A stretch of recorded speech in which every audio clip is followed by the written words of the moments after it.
ವಿಭಾವುಕಾಃ ವ್ಯಾಸಾಯ ಭವನಾಶಾಯ ಶ್ರೀಶಾಯ ಗುಣರಾಶಯೇ ಹೃದ್ಯಾಯ ಶುದ್ಧವಿದ್ಯಾಯ ಮಧ್ವಾಯ ಚ ನಮೋ ನಮಃ. ಆಚಾರ್ಯ ಪವನೋಸ್ಮಾಕಂ ಆಚಾರ್ಯಾಣಿ ಚ ಭಾರತಿ ದೇವೋ ನಾರಾಯಣ ಶ್ರೀಶಃ ದೇವಿ ಮಂಗಲದೇವತಾ. ಯಸ್ಯ ವಾಕ್ ಕಾಮಧೇನುರ್ನಃ ಕಾಮಿತಾರ್ಥಾನ್ ಪ್ರಯಚ್ಛತಿ ಸೇವೇತಂ ಜಯಯೋಗೀಂದ್ರಂ ಕಾಮಬಾಣಚ್ಛಿದಂ ಸದಾ. ಅರ್ತಿಕಲ್ಪಿತಕಲ್ಪೋऽಯಂ ಪ್ರತ್ಯರ್ಥಿಗಜಕೇಸರಿ ವ್ಯಾಸತೀರ್ಥಗುರುರ್ಭೂಯಾತ್ ಅಸ್ಮದಿಷ್ಟಾರ್ಥಸಿದ್ಧಯೇ. ತಪೋ ವಿದ್ಯಾ ವಿರಕ್ತ್ಯಾದಿ ಸದ್ಗುಣೌಘಾಕರಾನಹಂ ವಾದಿರಾಜಗುರುನ್ ವಂದೇ. ಹಯಗ್ರೀವಪದಾಶ್ರಯಾನ್ ದುರ್ವಾದಿಧ್ವಾನ್ ದರವಯೇ ವೈಷ್ಣವೇಂದೀವರೇಂದವೇ. ಶ್ರೀರಾಘವೇಂದ್ರ ಗುರವೇ ನಮೋ ಅತ್ಯಂತದಯಾಳವೇ. ವೇದೇಶ ಮುನಿಸತ್ಪಾದ ಸೇವಾ ಸಂಪ್ರಾಪ್ತ ವೈಭವಾನ್ ಯಾದವಾರ್ಯಾನ್ ವರಸುಧಾ ಟೀಕಾಕಾರಾನ್ ವಯಂ ನಮಃ. ಸತ್ಯಾಭಿಜ್ಞಕರಾಬ್ಜೋತ್ಥಾನ್ ಪಂಚಾಶದ್ವರ್ಷ ಪೂಜಕಾನ್ ಸತ್ಯಪ್ರಮೋದ ತೀರ್ಥಾರ್ಯಾನ್ ನೌಮಿ ನ್ಯಾಯ ಸುಧಾರತಾನ್. ತಪಸ್ವಾಧ್ಯಾಯ ಅನವದ್ಯಾತ್ಮಚಾರಿತ್ರಂ ವಾದಿಕದ್ಯೋತಭಾಸ್ವರಂ. ವಿದ್ಯಾಮಾನ್ಯಮುನಿಂ ವಂದೇ ವಿದ್ಯಾವಿದ್ಯೋತಭಾಸ್ವರಂ. ತಪಸ್ವಾಧ್ಯಾಯ ಶುಶ್ರೂಷಾ ಕೃಷ್ಣಪೂಜಾರತಂ ಮುನಿಂ ವಿಶ್ವೇಶಂ ಇಷ್ಟದಂ ವಂದೇ ಪರಿವ್ರಾಟ್ ಚಕ್ರವರ್ತಿನಂ. ಪೃಥ್ವೀಮಂಡಲಮಧ್ಯಸ್ಥಾಃ ಪೂರ್ಣಬೋಧಮದಾನುಗಾಃ ವೈಷ್ಣವಾ ವಿಷ್ಣುಹೃದಯಾಃ ತಾನ್ ನಮಸ್ಸೇ ಗುರುಂ ಮಮ.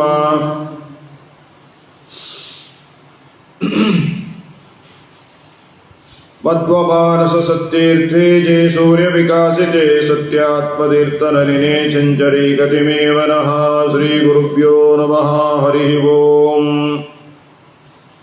ಪ್ರತ್ಯಕ್ಷರಂ ಪ್ರತಿಪದಂ ಸಂಸ್ಥಿತಾ ವಿಷ್ಣುಮೂರ್ತಯಃ.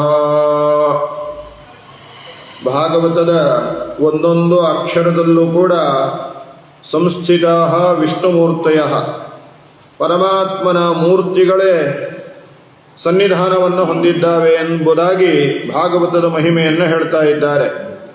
ಹಾಗಾಗಿ ಇಂತಹ ಭಾಗವತವನ್ನು ಶ್ರವಣ ಮಾಡಿದ್ದರಿಂದ ಪರೀಕ್ಷಿತ ಮಹಾರಾಜನಿಗೆ ದೊರಕಿದ ಫಲ ಯಾವುದು? ಹೊರಟದ್ದು ಯಾರಿಗೋಸ್ಕರ? ಪರೀಕ್ಷಿತ ಮಹಾರಾಜನಿಗೋಸ್ಕರ. ಹಾಗಾಗಿ ಪರೀಕ್ಷಿತ ಮಹಾರಾಜ ಭಾಗವತವನ್ನು ಕೇಳಿದ ಮೇಲೆ ಅವನಿಗೆ ದೊರಕಿದ ಫಲ ಏನು ಅಂತ ಕೇಳಿದರೆ, ಬೇಜೆ ಖಗೇಂದ್ರ ಧ್ವಜ ಪಾದಮೂಲಂ, ಪರಮಾತ್ಮನ ಪಾದವನ್ನೇ ಅವನೇನಾಗಿದ್ದಾನೆ, ಸೇರಿದ್ದಾನೆ. ಇದು ಪರೀಕ್ಷಿತನ ರೀತಿಯಲ್ಲಿ ಭಾಗವತವನ್ನು ಕೇಳಬೇಕು ಅನ್ನುವ ಒಂದು ಸಂದೇಶ, ಆದೇಶವನ್ನ ಭಾಗವತ ನಮಗೆ ಕೊಡ್ತಾ ಇದೆ. ಯಾಕೆಂದ್ರೆ ಪರೀಕ್ಷಿತ ಒಮ್ಮೆ ಕೇಳಿದ್ದಕ್ಕೆ ಮೋಕ್ಷವನ್ನು ಹೊಂದಿದ, ನಾವು 100 ಬಾರಿ ಕೇಳಿದ್ದೇವೆ, ಮೋಕ್ಷವನ್ನು ಹೊಂದಿಲ್ಲ. ಯಾಕೆ ಅಂತ ಕೇಳಿದ್ರೆ ಪರೀಕ್ಷಿತ ಕೇಳಿದ ರೀತಿಯಲ್ಲಿ ನಾವು ಕೇಳಿಲ್ಲ. ಹಾಗಾಗಿ ನಮಗೆ ಇನ್ನೂ ಕೂಡ ಮೋಕ್ಷ ಅನ್ನೋದಾಗಿಲ್ಲ. ಅನ್ನೋದಕ್ಕೋಸ್ಕರವಾಗಿ ಪ್ರತ್ಯಕ್ಷರಂ ಪ್ರತಿಪದಂ ಸಂಸ್ಥಿತಾ ವಿಷ್ಣುಮೂರ್ತಯಃ, ಪ್ರತಿಯೊಂದು ಅಕ್ಷರದಲ್ಲೂ ಕೂಡ ಪರಮಾತ್ಮನ ಮೂರ್ತಿಗಳೇ ಏನಾಗಿದ್ದಾವೆ, ಸನ್ನಿಧಾನವನ್ನ ಹೊಂದಿದ್ದಾವೆ ಎಂಬುದಾಗಿ ಹೇಳ್ತಾ ಇದ್ದಾರೆ. ಪರೀಕ್ಷಿತ ಕೇಳಿದ್ದೆಷ್ಟು? 7 ದಿವಸ 24 ಗಂಟೆ. ಅಂದರೆ ಎಷ್ಟಾಯಿತು ಅಂತ ಕೇಳಿದ್ರೆ 4,32,000 ಗಂಟೆ ಆಯಿತು. ಅಂದರೆ 168 ತಾಸು ಏನು ಮಾಡಿದ್ದಾನೆ ಅಂತ ಕೇಳಿದ್ರೆ ಭಗವಂತನ ಮಹಿಮೆಯನ್ನು ಅವನು ಶ್ರವಣ ಮಾಡಿದ್ದಾನೆ. ಅಂದ ಮೇಲೆ ನಾವು ಸ್ವಲ್ಪವಾದರೂ ಕೂಡ ಅದನ್ನ ಕೇಳಬೇಕೋ ಬೇಡವೋ ಎಂಬುದಾಗಿ ಹೇಳ್ತಾರೆ. ಏತಸ್ಮಾದಪರಂ ಕಿಂಚಿತ್ ಮನಃಶುದ್ಧಿಕರಂ ನಹಿ ಸಪ್ತಾಹೇನ ಶ್ರುತಂ ಚೇತತ್ ಸರ್ವಥಾ ಮುಕ್ತಿದಾಯಕಂ ಎಂಬುದಾಗಿ, ಏತಸ್ಮಾದಪರನ್ನ ಕಿಂಚಿತ್, ಭಾಗವತಕ್ಕಿಂತ ಮತ್ತೊಂದು ಏನಿಲ್ಲ ಅಂತ ಕೇಳಿದರೆ ಪ್ರಧಾನವಾಗಿರತಕ್ಕಂತಹ ಪರಮಾತ್ಮನ ಮಹಿಮೆಯನ್ನು ಶ್ರವಣ ಮಾಡುವ ಯೋಗ ಮತ್ತೊಂದಿಲ್ಲ. ವರ್ಣೇ ವರ್ಣೇ ಭವೇತ್ ಪುಣ್ಯಂ ಅಶ್ವಮೇಧ ಸಹಸ್ರಕಂ. ಒಂದೊಂದು ದಿವಸವೂ ಕೂಡ ಭಾಗವತವನ್ನು ಶ್ರವಣ ಮಾಡುವಾಗ ವರ್ಣೇ ವರ್ಣೇ ಭವೇತ್ ಪುಣ್ಯಂ ಅಶ್ವಮೇಧ ಸಹಸ್ರಕಂ.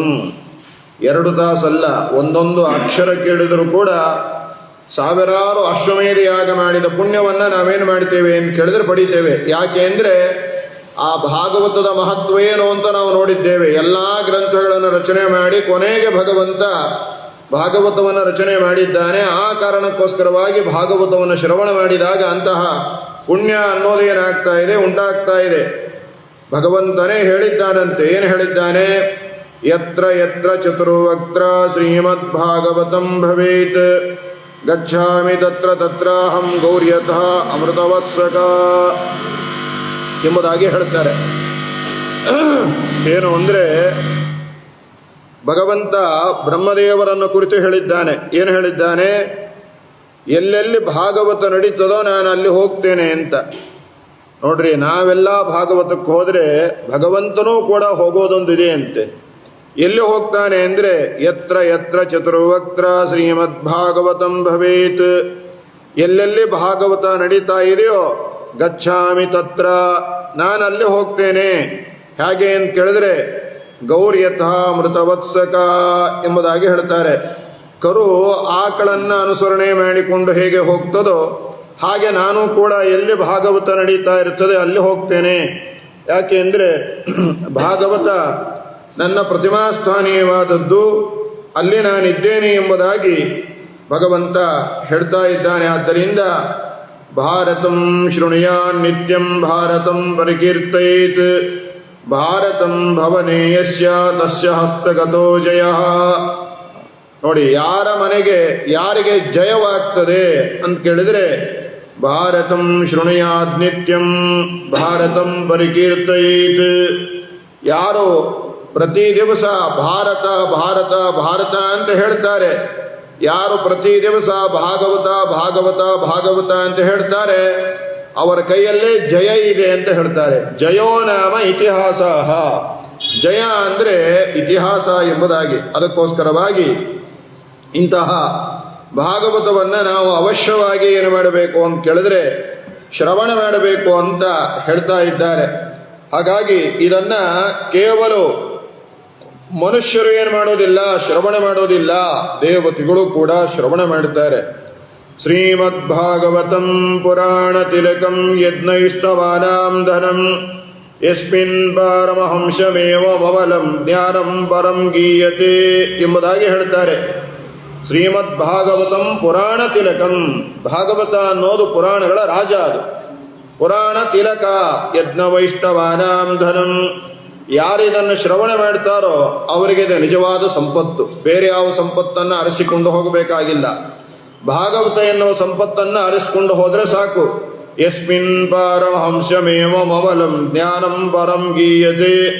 ಯಾಕೆ ಅಂದರೆ ಇದರಲ್ಲಿ ಇರೋ ವಿಷಯ ಬೇರೆ ಏನೂ ಇಲ್ಲ. ಭಕ್ತಿ ಜ್ಞಾನ ವೈರಾಗ್ಯಗಳ ವಿಷಯ ಇದರಲ್ಲಿ ತುಂಬಿಕೊಂಡಿದೆ. ಆದ್ದರಿಂದ ಇಂತಹ ಭಾಗವತವನ್ನು ಶ್ರವಣ ಮಾಡಿದಾಗ ಮೋಕ್ಷ ಆಗೋದರಲ್ಲಿ ಸಂದೇಹವೇ ಇಲ್ಲ ಎಂಬುದಾಗಿ ಹೇಳ್ತಾರೆ.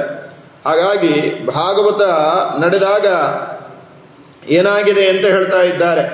ಭಗವಂತನೇ ಉದ್ಭವವನ್ನು ಹೊಂದಿದ್ದಾನೆ, ಪ್ರಕಟನಾಗಿದ್ದಾನೆ ಎಂಬುದಾಗಿ ಹೇಳ್ತಾರೆ. ಪ್ರಹ್ಲಾದ ತಾಲಧಾರಿ ತರರಗತಿತಯ ಚೋದ್ಧವಕ್ಕಂಶಧಾರಿ ವೀಣಾಧಾರಿ ಸುರಸಿಹಿ ಸ್ವರಕುಶಲತಯ ರಾಗಕರ್ತಾರ್ಜುನೋಭೂತ್ ಇಂದ್ರೋವಾದೀನ್ ಮೃದಂಗಂ ಜಯ ಜಯ ಸುಕರ ಕೀರ್ತನೇತೆ ಕುಮಾರಾಃ ಯತ್ರಾಗ್ರೇ ಭಾವಭಕ್ತ ಸರಸರಚನೆಯ ವ್ಯಾಸಪುತ್ರೋ ಬಭೂವ ಎಂಬುದಾಗಿ ಹೇಳ್ತಾರೆ. ಭಗವಂತ ಪ್ರಕಟನಾಗಿ ಬಿಟ್ಟಿದ್ದಾರಂತೆ ಭಾಗವತ ಹೇಳುವಾಗ. ನೋಡ್ರಿ, ಇದು ದೇವತೆಗಳ ವಿಚಾರ. ದೇವತೆಗಳು ಭಾಗವತ ಹೇಳುವಾಗ ಭಗವಂತನೇ ಪ್ರಕಟನಾಗಿ ಬಿಟ್ಟ ಅಂದ ಮೇಲೆ ಪ್ರಹ್ಲಾದ ತಾಲಧಾರಿ. ಅವಾಗೇನಾಯ್ತು? ಪ್ರಹ್ಲಾದರಾಜರು ತಾಳವನ್ನು ಹಾಕ್ತಾ ಇದ್ದಾರೆ. ತರಲಗತಿದಯ ಚೋದ್ಧವ ಕಂಶಧಾರಿ. ಆಮೇಲೆ ಉದ್ಧವ ಒಳ್ಳೆ ಕಂಚಿನ ತಾಳ ಹಿಡ್ಕೊಂಡು ತಾಳ ಹಾಕ್ತಾ ಇದ್ದಾನೆ. ವೀಣಾಧಾರಿ ಸುರಸಿಹಿ. ಯಾರು ದೇವರ್ಷಿಗಳಾಗಿರ್ತಕ್ಕಂತಹ ನಾರದರು ವೀಣಾವಾದವನ್ನು ಮಾಡ್ತಾ ಇದ್ದಾರೆ. ಸ್ವರ ಕುಶಲತೆಯ ರಾಗಕರ್ತ ಅರ್ಜುನೋಭೂತ್. ಒಳ್ಳೆಯ ರಾಗದಿಂದ ರಾಗಾಲಾಪನೆಯನ್ನ ಮಾಡಿದ್ದಾನೆ. ಯಾರು? ಅರ್ಜುನ. ಇಂದ್ರೋ ವಾದೀತ್ ಮೃದಂಗಂ, ದೇವೇಂದ್ರ ಮೃದಂಗವನ್ನು ನುಡಿಸಿದ್ದಾನೆ. ಜಯ ಜಯ ಸುಕರ ಕೀರ್ತನೆ ತೇ ಕುಮಾರ, ಸನಕ ಸನಂದನಾದಿಗಳು ಸನತ್ ಕುಮಾರರು ಜಯ ಜಯ ಜಯ ಅಂತೇನು ಮಾಡಿದ್ದಾರೆ, ಹೇಳಿದ್ದಾರೆ. ಯತ್ರ ಅಗ್ರೆ ಭಾವಯುಕ್ತ ಸರಸರಚನಯ ವ್ಯಾಸಪುತ್ರೋ ಬಭುವ. ಇದು ಯಾವಾಗ ನಡೀತು, ಇವರೆಲ್ಲ ಯಾವಾಗ ಹೀಗೆ ಮಾಡಿದ್ರು ಅಂತ ಹೇಳಿದ್ರೆ, ಯತ್ರ ಅಗ್ರೆ ಭಾವಯುಕ್ತ ಸರಸರಚನಯ ವ್ಯಾಸಪುತ್ರೋ ಬಭುವ ಎಂಬುದಾಗಿ ಹೇಳ್ತಾರೆ. ಎಲ್ಲಿ ಶುಕಾಚಾರ್ಯರ ತನಯರಾಗಿರತಕ್ಕಂತಹ ವೇದವ್ಯಾಸರು ಎಲ್ಲಿ ಭಾಗವತ ಹೇಳ್ತಾ ಇದ್ರೋ ಅಲ್ಲಿ ಹೀಗಾಯಿತು ಅಂತ ಹೇಳ್ತಾರೆ. ಅಂದ ಮೇಲೆ ಭಾಗವತಕ್ಕೆ ಎಂತಹ ಮಹತ್ವ. ಈಗಲೂ ಕೂಡ ಭಾಗವತವನ್ನು ಶ್ರವಣ ಮಾಡುವಾಗ ಅಂದು ಮಾತ್ರ ದೇವತೆಗಳು ಬಂದಿದ್ದಾರೆ, ದೇವತೆಗಳ ನರ್ತನ ಮಾಡಿದ್ದಾರೆ ಅಂತ ಮಾತ್ರ ಭಾವಿಸಬಾರದು. ಇವತ್ತಿಗೂ ಕೂಡ ಅವ್ಯಕ್ತರಾಗಿ ಏನು ಮಾಡ್ತಾರೆ ಅಂದರೆ ದೇವತೆಗಳು ಇರ್ತಾರೆ. ಯಾಕೆಂದ್ರೆ ದೇವತೆಗಳು ವ್ಯಕ್ತರೂ ಆಗ್ತಾರೆ, ಅವ್ಯಕ್ತರೂ ಆಗ್ತಾರೆ. ಸಾಮಾನ್ಯರ ಕಣ್ಣಿಗೆ ಅವ್ಯಕ್ತರಾಗಿದ್ದಾರೆ, ವಿಶೇಷವಾದ ಜ್ಞಾನಿಗಳ ಕಣ್ಣಿಗೆ ವ್ಯಕ್ತರಾಗಿದ್ದಾರೆ. ಹಾಗಾಗಿ ವ್ಯಕ್ತರಾಗಿ ಅವರೇನು ಮಾಡ್ತಾರೆ ಅಂತ ಕೇಳಿದ್ರೆ ಇದೆಲ್ಲವನ್ನು ಕೂಡ ಶ್ರವಣ ಮಾಡ್ತಾರೆ, ನೋಡ್ತಾರೆ ಎಂಬುದಾಗಿ ಹೇಳ್ತಾ ಮುಂದೆ ಹೇಳ್ತಾ ಇದ್ದಾರೆ. ಶ್ರೀಕೃಷ್ಣ ಕೃಷ್ಣಾವತಾರವನ್ನು ಮಾಡಿದ ಭಗವಂತ. ಅವತಾರವನ್ನು ಮಾಡಿ ಪರಂಧಾಮಕ್ಕೆ ತೆರಳಿದ.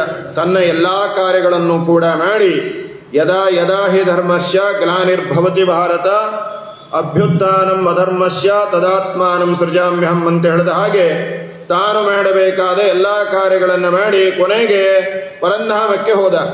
ಆ ಪರಂಧಾಮಕ್ಕೆ ಹೋದ ಮೇಲೆ ಕಲಿಯುಗ ಆರಂಭ ಆಯಿತು. ಕಲಿಯುಗ ಆರಂಭ ಆಗಿ 30 ವರ್ಷ ಆಯಿತು.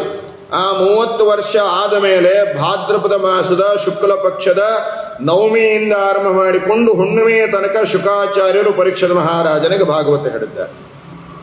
ಹೌದು, ಹಾಗಾಗಿ ಶುಕಾಚಾರ್ಯರು ಪರೀಕ್ಷಿತ ಮಹಾರಾಜರಿಗೆ ಭಾಗವತ ಹೇಳಿದ್ದು ಯಾವ ಮಾಸದಲ್ಲಿ ಅಂತ ಕೇಳಿದ್ರೆ ಭಾದ್ರಪದ ಮಾಸದಲ್ಲಿ.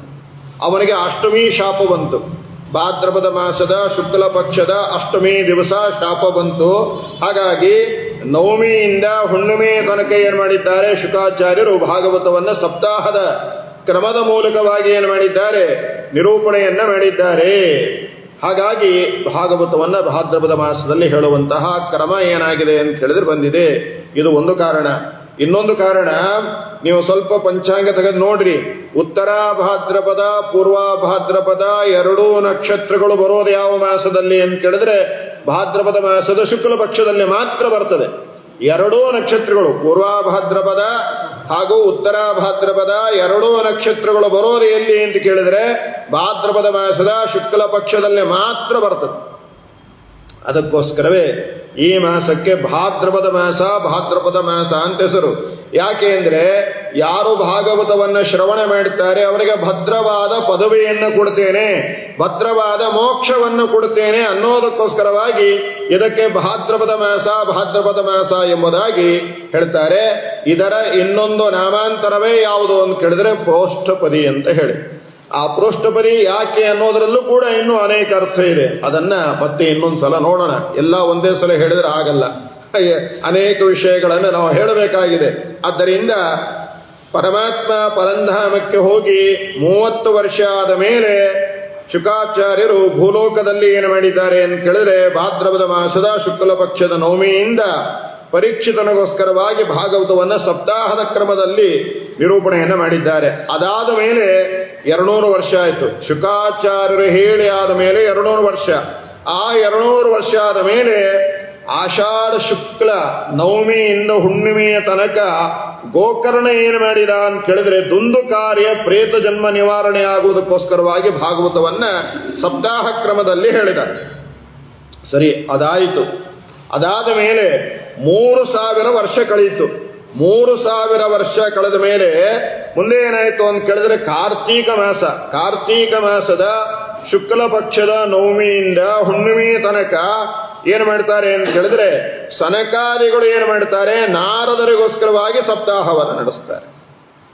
ಹಾಗಾಗಿ ಒಂದು ಭಾದ್ರಪದ ಮಾಸದಲ್ಲಿ ನಡೆದದ್ದು, ಇನ್ನೊಂದು ಆಷಾಢ ಮಾಸದಲ್ಲಿ ನಡೆದದ್ದು, ಇನ್ನೊಂದು ಕಾರ್ತೀಕ ಮಾಸದಲ್ಲಿ ನಡೆದದ್ದು. ಹಾಗಾಗಿ ವಾದಿರಾಜಸ್ವಾಮಿಗಳು ಆಕಾಮ ವೈಕೋನ ಸ್ನಾತಃ ಅಂತ ಹೇಳಿದ್ದು. ಹಾಗಾಗಿ ಆಷಾಢ ಮಾಸದಲ್ಲಿ ಯಾಕೆ ಹೇಳಬೇಕು ಅಂದ್ರೆ ಚಾತುರ್ಮಾಸ್ಯ ಪವಿತ್ರವಾಗಿರತಕ್ಕಂತಹ ಚಾತುರ್ಮಾಸ್ಯ ಆರಂಭ ಆಗ್ತಾ ಇದೆ. ಹಾಗಾಗಿ ಚಾತುರ್ಮಾಸ್ಯ ಆರಂಭ ಆದಾಗ ಅವಶ್ಯವಾಗಿ ಭಾಗವತವನ್ನು ಕೇಳು ಅಂತ. ಆಮೇಲೆ ಭಾದ್ರಪದ ಮಾಸದಲ್ಲಿ ಶುಕಾಚಾರ್ಯರು ಪರೀಕ್ಷಿತ ಮಹಾರಾಜನಿಗೋಸ್ಕರವಾಗಿ ಹೇಳಿದ್ದಾರೆ. ಆದ್ದರಿಂದ ಭಾದ್ರಪದ ಮಾಸದಲ್ಲಿ ಏನು ಮಾಡು ಅಂತ ಕೇಳಿದ್ರೆ ಭಾಗವತವನ್ನು ಶ್ರವಣ ಮಾಡು.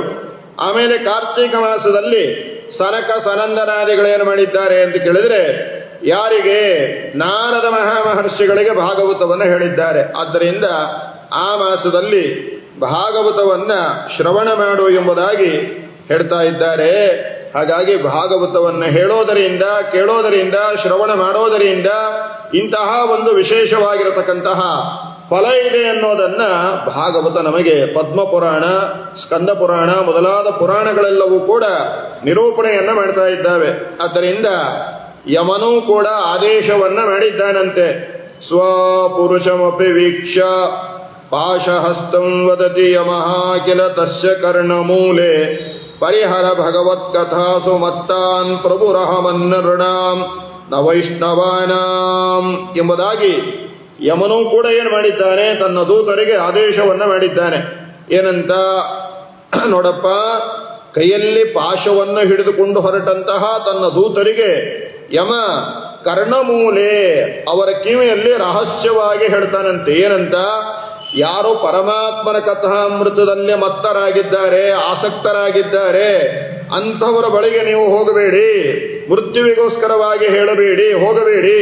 ಅಷ್ಟೇ ಅಲ್ಲ, ಪ್ರಭೋಹಂ ಅನ್ಯನೃಣಾಂ ನ ವೈಷ್ಣವಾನ, ಬಹಳ ಮಹತ್ವದ ಮಾತು. ನಾನು ಯಾರನ್ನ, ನನ್ನ ಯಮದಂಡ, ನನ್ನ ಯಮಪಾಶ ಯಾರ ಮೇಲೆ ಪ್ರಯೋಗ ಮಾಡುತ್ತದೆ, ವಿಷ್ಣು ಭಕ್ತರನ್ನ ಮಾಡಲ್ಲ.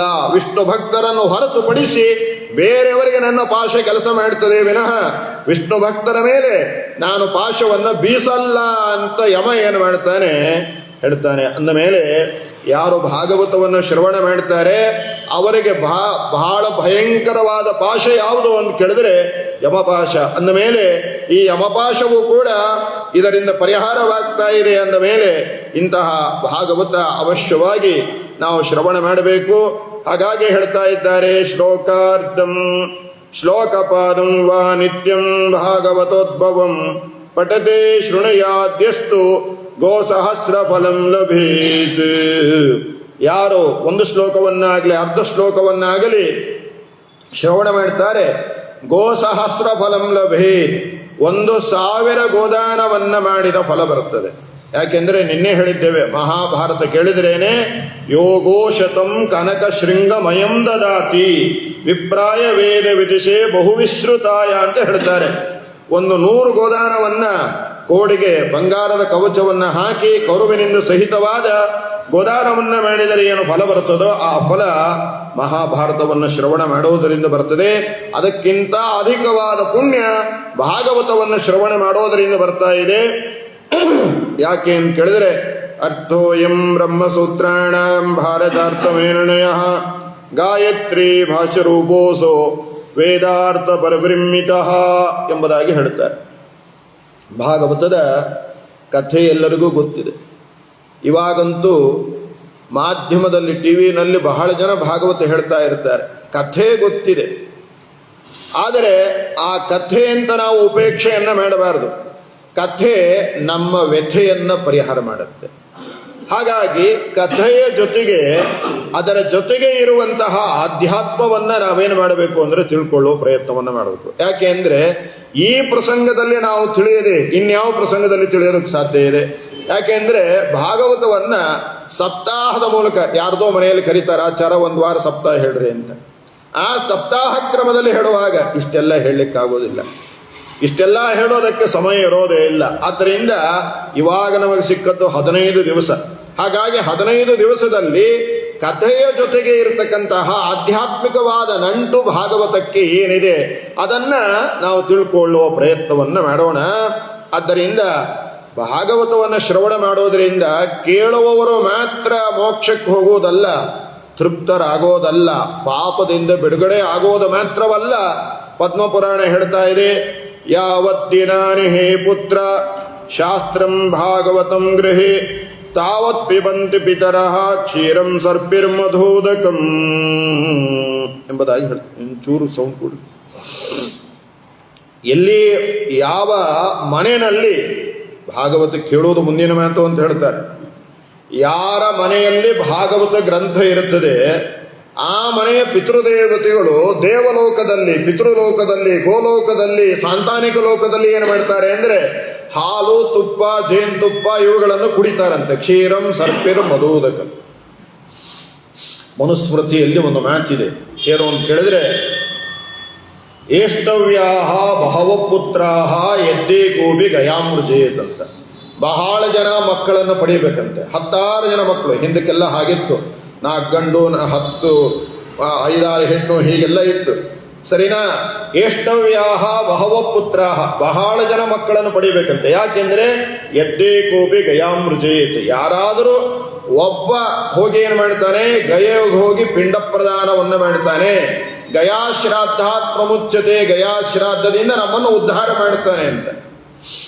ಆದರೆ ಅದೇ ಮನುಸ್ಮೃತಿಯಲ್ಲಿ ಹೀಗೆ ಹೇಳಿದ ಮನು ಕೆಳಗೆ ಹೇಳ್ತಾನೆ, ಬ್ಯಾಡಪ್ಪ, ಕಲಿಯುಗ ಇದು, ಹಾಗಾಗಿ ಬಹಳ ಮಕ್ಕಳು ಬ್ಯಾಡ ಅಂತ ಹೇಳ್ತಾನೆ. ಯಾಕೆಂದ್ರೆ ನೇಷ್ಟವ್ಯಾಹ ಬಹವ ಪುತ್ರಾಹ ಎದ್ದೇ ಕೋಪಿ ಸುರಾಂ ಪಿಬೇತ್. 16 ಜನ ಮಕ್ಕಳಲ್ಲಿ ಒಬ್ಬ ಸುರಾಪಾನ ಮಾಡಿ ಬಿಟ್ಟ ಅಂತಾದ್ರೆ ಪಿತೃದೇವತೆಗಳು ತಲೆ ಕೆಳಗಾಗಿ ಬೀಳ್ತಾರೆ. ಅಂದ್ರೆ ಇದರ ಉದ್ದೇಶ, ಮಕ್ಕಳನ್ನ ಒಳ್ಳೆಯವರನ್ನಾಗಿ ನಾವು ಪಡೆಯಬೇಕು, ಆ ಮಕ್ಕಳಿಗೆ ಒಳ್ಳೆಯ ಸಂಸ್ಕಾರವನ್ನು ಪಡೆಯಬೇಕು. ಅವನು ಭಾಗವತ ಹೇಳಲಿಲ್ಲ, ಕೇಳಲಿಲ್ಲ ಅಂತಾದರೆ ಕೊನೆಯ ಪಕ್ಷ ಭಾಗವತ ಗ್ರಂಥ ನಮ್ಮ ಮನೆಯಲ್ಲಿ ಇರಬೇಕು ಅನ್ನುವ ಒಂದು ಚಿಂತನೆ ಅವನಿಗಿತ್ತು ಅಂತಾದರೆ ಆ ದೇವಲೋಕದ ಆ ವಂಶದ ಪಿತೃದೇವತೆಗಳೆಲ್ಲ ದೇವಲೋಕದಲ್ಲಿ ಆನಂದದಿಂದ ಏನು ಮಾಡ್ತಾರೆ ಅಂದರೆ ನರ್ತನವನ್ನ ಮಾಡ್ತಾರೆ. ಇದು ಭಾಗವತಕ್ಕೆ ಇರತಕ್ಕಂತಹ ಪ್ರಯೋಜನ. ಆದ್ದರಿಂದ ಎಲ್ಲಿ ನೋಡಿದರೂ ಕೂಡ ಭಾಗವತ, ಒಂದು ಊರಿನಲ್ಲಿ ಒಂದೇ ಕಡೆ ಭಾಗವತ ನಡೆಯುವುದಿಲ್ಲ, 16 ಕಡೆ ಭಾಗವತ ನಡೀತಾ ಇದೆ. ಯಾಕೆ ಅಂದ್ರೆ ಅದು ಭಾಗವತದಲ್ಲಿ ಇರತಕ್ಕಂತಹ ಆಕರ್ಷಣೆ, ಅದೊಂದು ಮಹಿಮೆ ಎಂಬುದಾಗಿ ಹೇಳ್ತಾ ಇದ್ದಾರೆ. ಹಾಗಾಗಿ ಇದು ಪಿತೃಗಳ ಉದ್ಧಾರ. ಅದಕ್ಕೆ ಪಿತೃಗಳ ಉದ್ಧಾರಕ್ಕೋಸ್ಕರವಾಗಿ ಗೋಕರ್ಣನ ಕಥೆಯನ್ನು ಹೇಳ್ತಾರೆ. ಅದನ್ನು ನಾವು 12 ದಿವಸ ಹೇಳ್ತೇವೆ, ಗೋಕರ್ಣನ ಕಥೆ. ಆ ಪಿತೃದೇವತೆಗಳು ಹೇಗೆ ಉದ್ಧಾರವಾಗ್ತಾರೆ, ಪ್ರೇತ ಜನ್ಮದಿಂದ ಹೇಗೆ ನಿವೃತ್ತಿಯನ್ನು ಹೊಂದ್ತಾರೆ ಅನ್ನೋದಕ್ಕೋಸ್ಕರವಾಗಿ ಗೋಕರ್ಣನ ಕಥೆಯನ್ನ ಪದ್ಮಪುರಾಣ ಏನು ಮಾಡ್ತಾ ಇದೆ, ನಿರೂಪಣೆಯನ್ನು ಮಾಡ್ತಾ ಇದೆ. ಇದು ಮಾತ್ರವಲ್ಲ, ಶ್ರೀಮದ್ಭಾಗವತಂ ಪುಣ್ಯಂ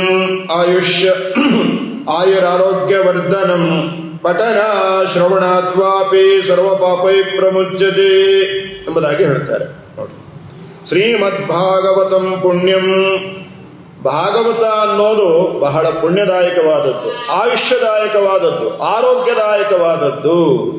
ನೋಡ್ರಿ, ಭಾಗವತ ಅನ್ನೋದೇನು ಅಂದ್ರೆ ಪುಣ್ಯವನ್ನ ತಂದು ಕೊಡ್ತಾ ಇದೆ, ಆಯುಷ್ಯದಾಯಕವಾದದ್ದು, ಆರೋಗ್ಯದಾಯಕವಾದದ್ದು. ಪಠಣ ಶ್ರವಣಾತ್ವಾಪಿ ಸರ್ವ ಪಾಪೈ ಪ್ರಮುಚ್ಯತೆ. ಇದನ್ನು ಶ್ರವಣ ಮಾಡೋದರಿಂದ, ಪಠನ ಮಾಡೋದರಿಂದ ಸಕಲ ಪಾಪಗಳಿಂದ ನಾವೇನಾಗ್ತೇವೆ ಅಂತ ಕೇಳಿದ್ರೆ ಬಿಡುಗಡೆಯನ್ನು ಹೊಂದ್ತೇವೆ. ಆದ್ದರಿಂದ ಇದು ಎಲ್ರಿಗೂ ಅನುಭವಕ್ಕೆ ಬಂದದ್ದು.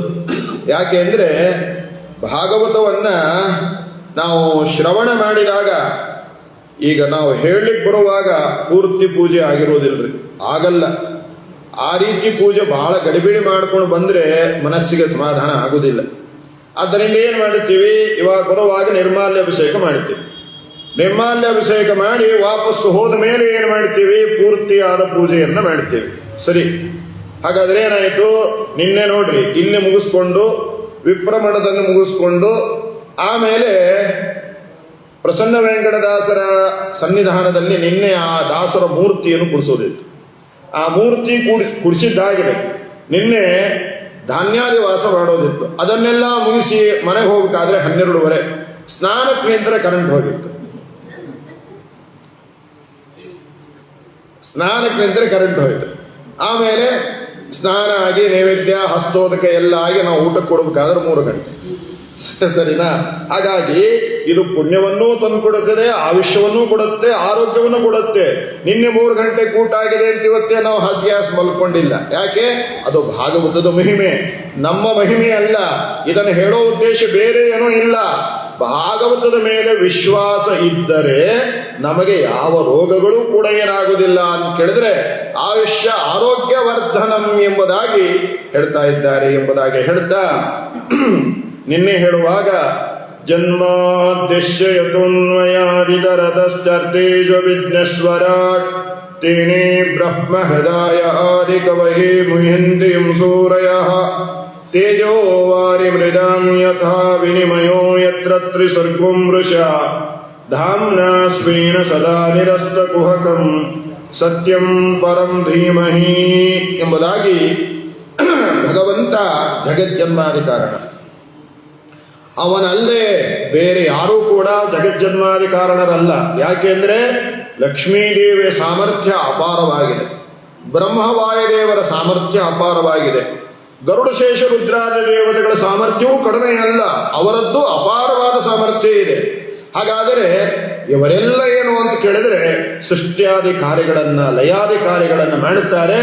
ಆದರೆ ಯಾವ ದೇವತೆಗಳು ಕೂಡ ಏನಾಗಲ್ಲ ಅಂತ ಕೇಳಿದ್ರೆ ಪರಮಾತ್ಮನನ್ನು ಹೊರತುಪಡಿಸಿ ಪರಮಾತ್ಮನ ಆಜ್ಞೆ ಇಲ್ಲದೇನೆ ಯಾವ ಕಾರ್ಯವನ್ನು ಕೂಡ ಏನು ಮಾಡಿಲ್ಲ, ಸ್ವತಂತ್ರವಾಗಿ ಮಾಡೋದಿಲ್ಲ. ಮುಂದೆ ಧ್ರುವಕುಮಾರನ ಕಥೆ ಬರ್ತದೆ.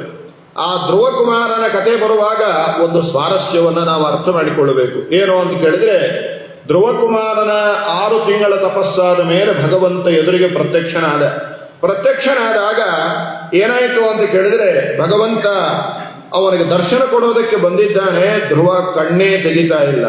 ಆವಾಗ ಭಗವಂತನೇ ಒಂದು ಉಪಾಯವನ್ನು ಮಾಡಿದ. ಯಾವ ತನ್ನ ವಾಸುದೇವ ರೂಪವನ್ನು ಚಿಂತನೆ ಮಾಡ್ತಾ ಇದ್ದ, ಆ ವಾಸುದೇವ ರೂಪವನ್ನ ಮರೆಮಾಚಿಬಿಟ್ಟ. ಮರೆಮಾಚಿದಾಗ ಗಾಬರಿಯಾಗಿ ಧ್ರುವ ಕಣ್ಣು ತೆಗಿತಾನೆ. ಕಣ್ಣು ತೆಗೆದ್ರೆ ಆ ಪರವಾಸುದೇವನೇ ತನ್ನ ಎದುರುಗಡೆ ನಿಂತಿದ್ದಾನೆ. ಬಹಳ ಸಂತೋಷ ಆಯಿತು, ಆನಂದ ಬಾಷ್ಪ ಉಂಟಾಯಿತು. ಸ್ತೋತ್ರ ಮಾಡಲಿಕ್ಕೆ ಹೋಗ್ತಾನೆ, ಸಾಧ್ಯವಾಗಲಿಲ್ಲ. ಕಂಠ ಗದ್ಗದಿತವಾಗ್ತಾ ಇದೆ, ಬಾಯಿಯಿಂದ ಮಾತುಗಳು ಹೊರಡ್ತಾ ಇಲ್ಲ. ಇದನ್ನೇ ಹೇಳೋದು, ಪರಮಾತ್ಮನ ಪ್ರೇರಣೆ, ಪ್ರವೇಶ, ಆದೇಶ ಇಲ್ಲ ಅಂತಾದರೆ ಇಂದ್ರಿಯಾಭಿಮಾನಿ ದೇವತೆಗಳು ಏನನ್ನೂ ಮಾಡಲಿಕ್ಕೆ ಸಾಧ್ಯವಿಲ್ಲ. ಹಾಗಾಗಿ ಪರಮಾತ್ಮ ತನ್ನ ಪಾಂಚಜನ್ಯದಿಂದ ಸ್ಪರ್ಶವನ್ನ ಮಾಡಿದಾಗ ವಾಗಭಿಮಾನಿ ದೇವತೆ ಅಗ್ನಿಯನ್ನು ಮಾಡಿದ, ಮಾತಾಡಲಿಕ್ಕೆ ಶುರು ಮಾಡಿದ.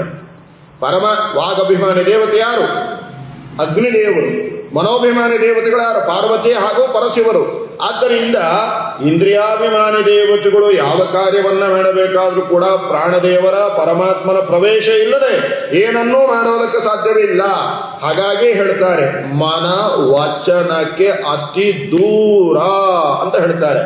ಭಗವಂತ ಮನಸ್ಸು, ವಚನ, ಮಾತು ಆ ಅಭಿಮಾನಿ ದೇವತೆಗಳಿಗೆ ಬಹಳ ದೂರನಾಗಿದ್ದಾನೆ. ಯಾವಾಗ ಅವನು ಕಪೋಲಕ್ಕೆ ಸ್ಪರ್ಶ ಮಾಡಿದ, ಭಗವಂತನ ಸ್ಪರ್ಶನ ಆಯಿತು, ದರ್ಶನ ಆಯಿತು. ಅದರಿಂದ ಏನಾಯಿತು ಅಂದ್ರೆ ಮಾತು ಹೊರಡಿತು. ಅಲ್ಲೂ ಒಂದು ವ್ಯತ್ಯಾಸ ಇದೆ, ವಿಶೇಷ ಇದೆ. ಭಗವಂತ ಪ್ರಹ್ಲಾದರಾಜರಿಗೆ ಏನು ಮಾಡಿದ? ಅನುಗ್ರಹ ಮಾಡಿದ. ಹೇಗೆ ಮಾಡಿದ? ತಲೆ ಮೇಲೆ ಕೈ ಇಟ್ಟು ನೇರವಾಗಿ ಅನುಗ್ರಹ ಮಾಡಿದ. ಪ್ರಹ್ಲಾದರಾಜರಿಗೆ ನೇರವಾದ ದರ್ಶನವೂ ಆಗಿದೆ, ಸ್ಪರ್ಶನವೂ ಆಗಿದೆ.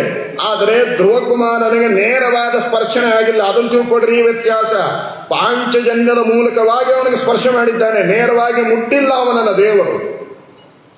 ಹಾಗಾಗಿ ಧ್ರುವಕುಮಾರರು ಹಾಗೂ ಪ್ರಹ್ಲಾದರಾಜರ ಯೋಗ್ಯತೆಯನ್ನು ನೋಡುವಾಗ ಭಕ್ತಿ ತಾರತಮ್ಯವನ್ನು ನಾವು ಈ ಮೂಲಕವಾಗಿ ತಿಳ್ಕೊಳ್ಳಿಕ್ಕೆ ಸಾಧ್ಯವಿದೆ. ಹಾಗಾಗಿ ಪ್ರಹ್ಲಾದರಾಜರಿಗೆ ಭಗವಂತ ನೇರವಾದ ದರ್ಶನವನ್ನೂ ಕೊಟ್ಟ, ಸ್ಪರ್ಶನವನ್ನೂ ಕೊಟ್ಟ. ಯಾಕೆ ಅಂತ ಕೇಳಿದರೆ, ಪ್ರಹ್ಲಾದರಾಜರು ಯಾರು? ಕರ್ಮಜ ದೇವತೆಗಳು. ಪ್ರಹ್ಲಾದರಾಜರು ಕರ್ಮಜ ದೇವತೆಗಳು. ಜೊತೆಗೆ ಏನಿದೆ ಅಂತ ಕೇಳಿದ್ರೆ, ವಾಯುನಾಚ ಬಲ ಸಮಾವಿಷ್ಟ ಪ್ರಹ್ಲಾದೋ ನಿತ್ಯ ಭಕ್ತಿಮಾನ್. ವಾಯುದೇವರ ವಿಶೇಷವಾಗಿರತಕ್ಕಂತಹ ಸನ್ನಿಧಾನಕ್ಕೆ ಒಳಗಾಗಿ ನಿತ್ಯ ಭಕ್ತಿಮಾನ್ ಎಂಬುದಾಗಿ ನರಸಿಂಹ ಪುರಾಣ ಹೇಳುತ್ತೆ. ಪ್ರಹ್ಲಾದರಾಜರ ಬಗ್ಗೆ ನರಸಿಂಹ ಪುರಾಣ ಹೇಳುತ್ತೆ. ಏನಂತ? ವಾಯುನಾಚ ಬಲ ಸಮಾವಿಷ್ಟ ಪ್ರಹ್ಲಾದೋ ನಿತ್ಯ ಭಕ್ತಿಮಾನ್. ಒಂದು ಕ್ಷಣದ ಭಕ್ತಿ ಅಲ್ಲ, ಒಂದು ನಿಮಿಷದ ಭಕ್ತಿ ಅಲ್ಲ. ಪ್ರಹ್ಲಾದರಾಜರ ಭಕ್ತಿ ಸದಾಕಾಲದ ಭಕ್ತಿ. ಕನಸಿನಲ್ಲೂ ಕೂಡ ಅವರಿಗೆ, ಸ್ವಪ್ನದಲ್ಲೂ ಕೂಡ, ಜಾಗರ, ಸ್ವಪ್ನ, ಸುಷುಪ್ತಿ ಮೂರೂ ಕಾಲಗಳಲ್ಲೂ ಕೂಡ ಪ್ರಹ್ಲಾದರಾಜರಿಗೆ ಭಕ್ತಿ ಇದೆ. ಆ ಭಕ್ತಿ ಏನಾಗಿಲ್ಲ, ಕಮ್ಮಿ ಆಗಿಲ್ಲ. ಯಾಕಾಗಿಲ್ಲ ಅಂತ ಕೇಳಿದ್ರೆ ಅದಕ್ಕೆ ಕಾರಣ ಒಂದು ಕರ್ಮಜ ದೇವತೆಗಳು, ಇನ್ನೊಂದು ಏನು ಅಂತ ಕೇಳಿದ್ರೆ ಮುಖ್ಯವಾಗಿ ಕರ್ಮಜ ದೇವತೆಗಳು ಅಲ್ಲದೇನೆ ವಾಯುದೇವರ ವಿಶೇಷವಾಗಿರತಕ್ಕಂತಹ ಸನ್ನಿಧಾನಕ್ಕೆ ಏನಾಗಿದ್ದಾರೆ, ಪಾತ್ರರಾಗಿದ್ದಾರೆ ಪ್ರಹ್ಲಾದರಾಜರು. ಆದ್ದರಿಂದ ಇಂತಹ ಒಂದು ಮಹತ್ವವನ್ನು ನಾವು ತಿಳ್ಕೊಳ್ಬೇಕು.